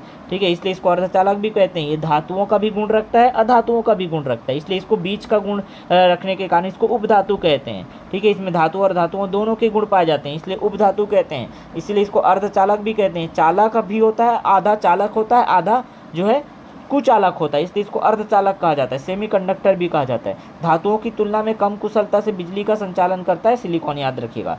ठीक, चलिए आगे है नाइट्रोजन में। नाइट्रोजन जो है अगर बात करें तो पृथ्वी के वायुमंडल में सबसे ज़्यादा पाए जाने वाला गैस कौन है? नाइट्रोजन है। नाइट्रोजन लगभग 78% गैस जो है पाया जाता है, याद रखिएगा। वायुमंडल में 78% नाइट्रोजन गैस पाया जाता है। चिप्स के पैकेट में, ये भी मोस्ट इंपॉर्टेंट क्वेश्चन, चिप्स जो आप खाते हैं, लेस, आकाश चिप्स और दुनिया भर के जो चिप्स मिलते हैं मार्केट में, उसमें देखोगे आप पैकेट में देखोगे तो बहुत बड़ा पैकेट दिखाई देगा, लेकिन उसमें चिप्स निकलते हैं गिन चुन के 4 या 5। ठीक है। तो ये जो है ना, जब आप देखोगे तो इसमें पैकेट में जो हवा भरा होता है वो नाइट्रोजन भरा होता है। एक्चुअल में नाइट्रोजन क्या करता है? उसको ख़राब होने से बचाता है। उसमें जो चिप्स के पैकेट में जो चिप्स रखा हुआ है उसको ऑक्सीकरण होने से और बैक्टीरिया के विकास को रोकने के लिए उपयोग किया जाता है। नाइट्रोजन के बाद देखें आगे तो फास्फोरस है। फास्फोरस जो है याद रखिएगा, ये जो है अपर रूप, इसके बहुत सारे अपर रूप हैं, अपर रूपों में प्राप्त होता है पृथ्वी में अगर बात करें तो। ये सफ़ेद फास्फोरस, काला फास्फोरस, लाल फास्फोरस, ये सब दिखाई देगा। लाल फास्फोरस जो है गंधहीन होता है, विषाक्त नहीं होता, गैर विषाक्त होता है। और माचिस की तीली में जो उपयोग किया जाता है ना, जो जलता है, माचिस की तीली में लाल रंग देखोगे वो फास्फोरस होता है एक्चुअल में। फास्फोरस जो होता है ये लाल फास्फोरस गैर विषाक्त होता है, लेकिन सफ़ेद फास्फोरस की बात करें तो जहरीला होता है और अंधेरे में चमकता है सफ़ेद फास्फोरस। ठीक है, याद रखिएगा। लाल फास्फोरस गंधहीन और गैर विषाक्त मतलब जहरीला नहीं होता, जबकि सफ़ेद फास्फोरस जो है जहरीला होता है, अंधेरे में चमकता है। उसके बाद आर्सेनिक की बात करें। आर्सेनिक एक जल प्रदूषक है। ठीक है, खतरनाक जल प्रदूषक है। पीने के पानी में इसकी अधिकता होने के कारण ही पश्चिम बंगाल जैसे क्षेत्र में, ठीक है, ब्लैक फुट नाम की बीमारी हुई थी और ये इसका कारण बना था आर्सेनिक। आर्सेनिक क्या है? याद रखिएगा, एक जल प्रदूषक है। ठीक, चलिए नेक्स्ट आते हैं ऑक्सीजन। ऑक्सीजन पृथ्वी की भूपर्पटी में पाया जाने वाला सबसे प्रचुर तत्व है। धातु नहीं बोल रहा हूँ, ध्यान रखिएगा, धातु बोलेगा तब एल्यूमिनियम बोलेगा। भूपर्पटी में पाया जाने वाला सबसे प्रचुर धातु कौन सा है? एल्यूमिनियम। लेकिन तत्व अगर बोल रहा है तो ऑक्सीजन याद रखिएगा, एक अधातु तत्व के रूप में पाया जाता है। मानव शरीर में भी सबसे ज़्यादा मात्रा में पाया जाने वाला तत्व कौन सा है? ऑक्सीजन ही है। ठीक है, ऑक्सीजन आग लगाने या जलाने के लिए आवश्यक होता है। ऑक्सीजन के बिना आग जला नहीं सकते, आग या दहन के लिए आवश्यक होता है ऑक्सीजन। ठीक है, अगला देखिए, सल्फर की बात करें। आगे जो सल्फर है, बारूद के उपयोग में सल्फर का प्रयोग किया जाता है। चारकोल, पोटेशियम और नाइट्रेट का मिश्रण होता है ना। आगे देखिए, सल्फ्यूरिक अम्ल का उपयोग कार की बैटरी में किया जाता है। सल्फर से ही सल्फ्यूरिक अम्ल बनता है, H2SO4 सल्फ्यूरिक अम्ल का सूत्र है, और इसका उपयोग ही कार की बैटरी में किया जाता है। जिस ग्रुप नंबर 17 समूह 17 हाइड्रोजन समूह में सबसे अधिक क्रियाशील तत्व कौन है? सल्फर है, याद रखिएगा। आगे आते हैं फ्लोरीन में। फ्लोरीन सबसे अधिक विद्युत ऋणी तत्व है, याद रखिएगा, बहुत इंपॉर्टेंट है ये। पूरे आवर्त श्रेणी में सर्वाधिक विद्युत ऋणी तत्व कौन सा है? फ्लोरीन है।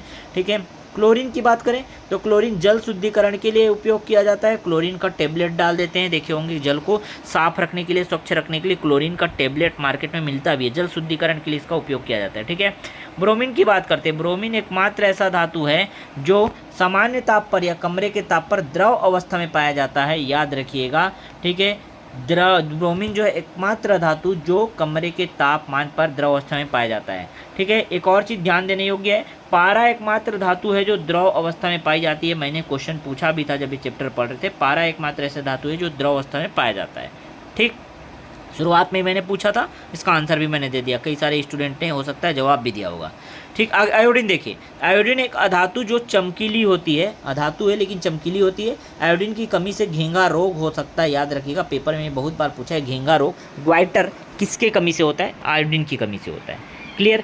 अब आते हैं समूह 18 में, जिसको अक्रिय समूह, शून्य समूह, उत्कृष्ट गैस समूह, ठीक है, अक्रियाशील या निष्क्रिय तत्व कहते हैं। हीलियम सबसे पहले देखिए, सबसे हल्की गैस अगर बात करें तो हीलियम होता है। ठीक है, एक्चुअल में हाइड्रोजन सबसे हल्का होता है, लेकिन याद रखिएगा हाइड्रोजन क्योंकि बहुत तेज ज्वलनशील है, इसलिए इस हीलियम का उपयोग किया जाता है हल्की गैस के रूप में। और जो समुद्र में गोताखोर होते हैं वो जब अंदर घुसते हैं, गोताखोर या जो है गोता लगाने के लिए जब घुसते हैं, डूबते हैं, तो ऑक्सीजन जो सिलेंडर ले जाते हैं अपने साथ, उसमें हीलियम गैस मिक्स करके ले जाते हैं, क्योंकि शुद्ध ऑक्सीजन जो है मानव फेफड़ों के लिए बहुत भारी हो जाएगा ना। शुद्ध ऑक्सीजन हम ग्रहण करते भी नहीं है, शुद्ध ऑक्सीजन अगर लेंगे तो मानव का फेफड़ा जो है बहुत भारी हो जाएगा। शुद्ध ऑक्सीजन ना, शुद्ध ऑक्सीजन अगर हम लेंगे तो फेफड़ा जो है क्या हो जाएगा? भारी हो जाएगा। ऑक्सीजन का भार ज़्यादा होता है। ठीक है, इसलिए उसमें क्या मिला दिया जाता है? उसमें मिला दिया जाता है ये हीलियम। हीलियम एक हल्की गैस है। और अस्पतालों में आप देखोगे कृत्रिम श्वसन के लिए जो ऑक्सीजन लगा के रखे रहते हैं, ऑक्सीजन देखिए, ऑक्सीजन मास्क लगा करके रखे हॉस्पिटल में, उसमें भी हीलियम गैस मिक्स होकर के ही जाता है। क्लियर हुआ? ठीक, आगे आते हैं नियॉन में। नियॉन जो है रंगीन प्रकाश देता है, इसलिए विद्युत टेस्टर होता है। टेस्टर से आप कभी ना कभी टेस्ट करके देखोगे करंट आ रहा है कि नहीं आ रहा है। ठीक, उसमें जो लाइट जलता है, तो नियॉन का उपयोग समझ आ गया, रंगीन प्रकाश देता है, विद्युत टेस्टर के रूप में किया जाता है। ऑर्गन देखिए, ऑर्गन की बात करें अगर हम लोग, तो पृथ्वी के वायुमंडल में पाए जाने वाले सबसे अधिक या प्रचुर मात्रा में पाया जाने वाला अक्रिय गैस, सबसे ज़्यादा पाया जाने वाला अक्रिय गैस की लिस्ट में अगर देखें तो आर्गन आता है। फिर जिनॉन देखिए, जिनॉन को अजनबी गैस के रूप में जाना जाता है। अजनबी गैस किसे कहते हैं बोलेगा? जिनॉन आपका करेक्ट आंसर होगा। ठीक है, आगे आ जाइए रेडॉन में। रेडॉन जो है सबसे भारी गैस होता है। रेडॉन याद रखिएगा, सबसे भारी, हल्का गैस भी पढ़ लिए, भारी गैस भी पढ़ लिए, रेडॉन सबसे भारी होता है, वायुमंडल में पाया ही नहीं जाता रेडॉन। ठीक है, अब कुछ महत्वपूर्ण तथ्य सारांश देख लीजिए उसका। ठीक है, सबसे पहले जो क्वेश्चन बनता है, पृथ्वी की भूपर्पटी पर सबसे अधिक मात्रा में पाया जाने वाला जो तत्व है, ठीक है, पृथ्वी पर सबसे, यहाँ पर दिखेगा क्वेश्चन, हाँ, पृथ्वी की भूपर्पटी में सबसे प्रचुर मात्रा में जो तत्व पाया जाता है वो ऑक्सीजन है। ठीक है भाई, पृथ्वी की भूपर्पटी में सबसे अधिक प्रचुर धातु जो पाया जाता है एल्यूमिनियम है। सबसे हल्का तत्व बोलेगा हाइड्रोजन बोलेगा। सबसे भारी प्राकृतिक तत्व यूरेनियम होता है। तत्व की बात करें, ध्यान रखिए। सबसे भारी धातु अगर बोलेगा ऑस्मियम, मोस्ट इंपॉर्टेंट, ये जितने भी है ना मोस्ट इंपॉर्टेंट डायरेक्ट क्वेश्चन बने हैं।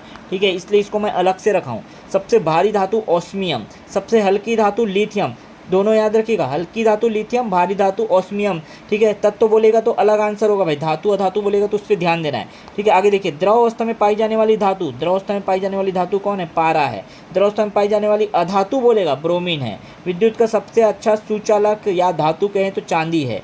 विद्युत का कुचालक या अधातु बोलेगा ग्रेफाइट है, ठीक है। मिट्टी के तेल में किसको रखा जाता है, सोडियम है। चाकू से काटा जा सकने वाला जो तत्व है ये सोडियम है, ठीक है। मानव शरीर में सबसे अधिक प्रचुर मात्रा में जो तत्व पाया जाता है वो ऑक्सीजन है। तो कुछ बहुत ही बेहतरीन यहाँ पे वन लाइनर भी मैंने रखा, ये सीधे सीधे अगर आप सारांश भी पढ़ के जाते हैं, क्वेश्चन यहाँ से बनते हैं, डेफिनेटली बनते हैं, बहुत बार इससे क्वेश्चन पूछे गए हैं, ठीक है। तो आई होप ये क्लास काफ़ी लंबा रहा होगा, लेकिन आपको मज़ा आ गया होगा। मुझे उम्मीद है आपने इस क्लास को एंजॉय किया होगा, बहुत कुछ सीखा होगा। फिर भी अगर आपको कुछ डाउट रहता है, डाउट लगता है, तो कमेंट बॉक्स में कमेंट ज़रूर कीजिएगा। फिर से हम सेपरेट जो है उस टॉपिक पर चर्चा कर लेंगे, कोई दिक्कत वाली बात नहीं है। लेकिन अभी हाल ही में अब आपका एग्ज़ाम होना है, फाइनल तैयारी की ओर हम बढ़ेंगे। अब जो हमारा ये लास्ट थ्योरेटिकल हमारा चैप्टर रह गया था, इसलिए इसको मैंने कवर करा दिया। अब जो हमारा रिवीजन क्लास चलेगा, बहुत बेहतरीन रिवीजन क्लास रहेगा, जिसमें हम शॉर्ट में आपको चीज़ें फटाफट याद करवाएंगे और MCQs भी कराते जाएंगे, ठीक है। अगर आप तैयार हैं MCQ वगैरह करने के लिए, चाहते हैं कि MCQ का भी सीरीज़ लाया जाए, मोस्ट इंपॉर्टेंट, और MCQ का लेवल कैसा रहेगा वो भी मैं बता दूँ।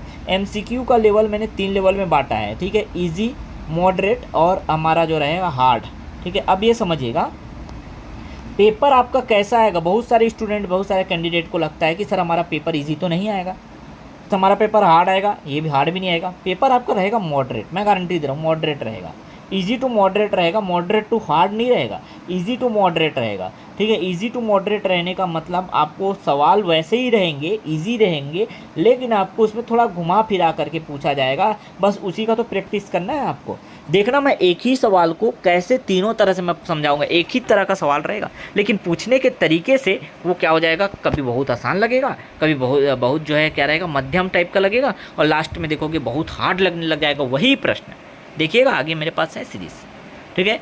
तो बेहतरीन सीरीज़ के लिए, लगातार अच्छी क्लासेस के लिए हमारे साथ जुड़े रहिएगा, ठीक। मैं बार बार आपको कह रहा हूँ, यहाँ पर ऑन स्क्रीन क्लास ही मैं ले पाता हूँ, उतनी फैसिलिटी अभी है नहीं हमारे पास। बाकी हम पूरा व्यवस्था कर रहे हैं आप लोगों के लिए, जितना हो सकता है हमारे से, है ना, हम सारा व्यवस्था करने में लगे। लेकिन आपका एग्ज़ाम निकट है, इसलिए ऑन स्क्रीन जो है पढ़ाना हमने सही समझा, उसका इंतजार ना करते हुए ऑन स्क्रीन हमने पढ़ा दिया। बाकी आप जो है इसके नोट्स वगैरह के लिए आप हमारे ऑफिशियल जो चैनल है, ऑफिशियल ऐप्स है कह सकते हैं, ऑफिशियल ऐप्स, ठीक है, वो आप डाउनलोड कर लीजिएगा। उसका लिंक मैं इस वीडियो के डिस्क्रिप्शन बॉक्स में प्रोवाइड करा दूँगा, सभी डाउनलोड कर लीजिएगा। आपको वहाँ से पूरा PDF मिलते जाएगा, जो रिवीजन करने में काफ़ी हेल्पफुल होगा, ठीक है।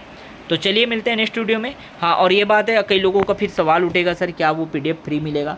तो भाई देखिए, PDF मैं चाहता तो हूँ कि आपको फ्री में दे दूँ, बट कुछ बंदिशें हैं और कुछ हमारे भी ऐसे इन्वेस्टमेंट हैं जिसको हमको ओवरकम करना होता है, समझ रहे हैं ना। तो कुछ बहुत नॉमिनल सा चार्ज रहेगा, उसमें आपको ये PDF वगैरह मिलेंगे, ठीक है। बाकी जो और भी चीज़ें व्यवस्थित रूप से आपको मिलेंगी, जिससे रिवीजन आपको आसान हो जाएगा। लास्ट टाइम में और कुछ अच्छे अच्छे नोट्स भी मैं वहीं प्रोवाइड करा दूँगा, जो आपको रिवीजन करने में काफ़ी हेल्पफुल होंगे, ठीक है। तो उम्मीद करता हूँ आप ज़रूर समझ गए होंगे बात को, ठीक है। चलिए मिलते हैं नेक्स्ट वीडियो में नए इंपॉर्टेंट क्लास के साथ, नए इंपॉर्टेंट अपडेट के साथ। तब तक आप सभी अच्छे से पढ़ते रहिए, स्वस्थ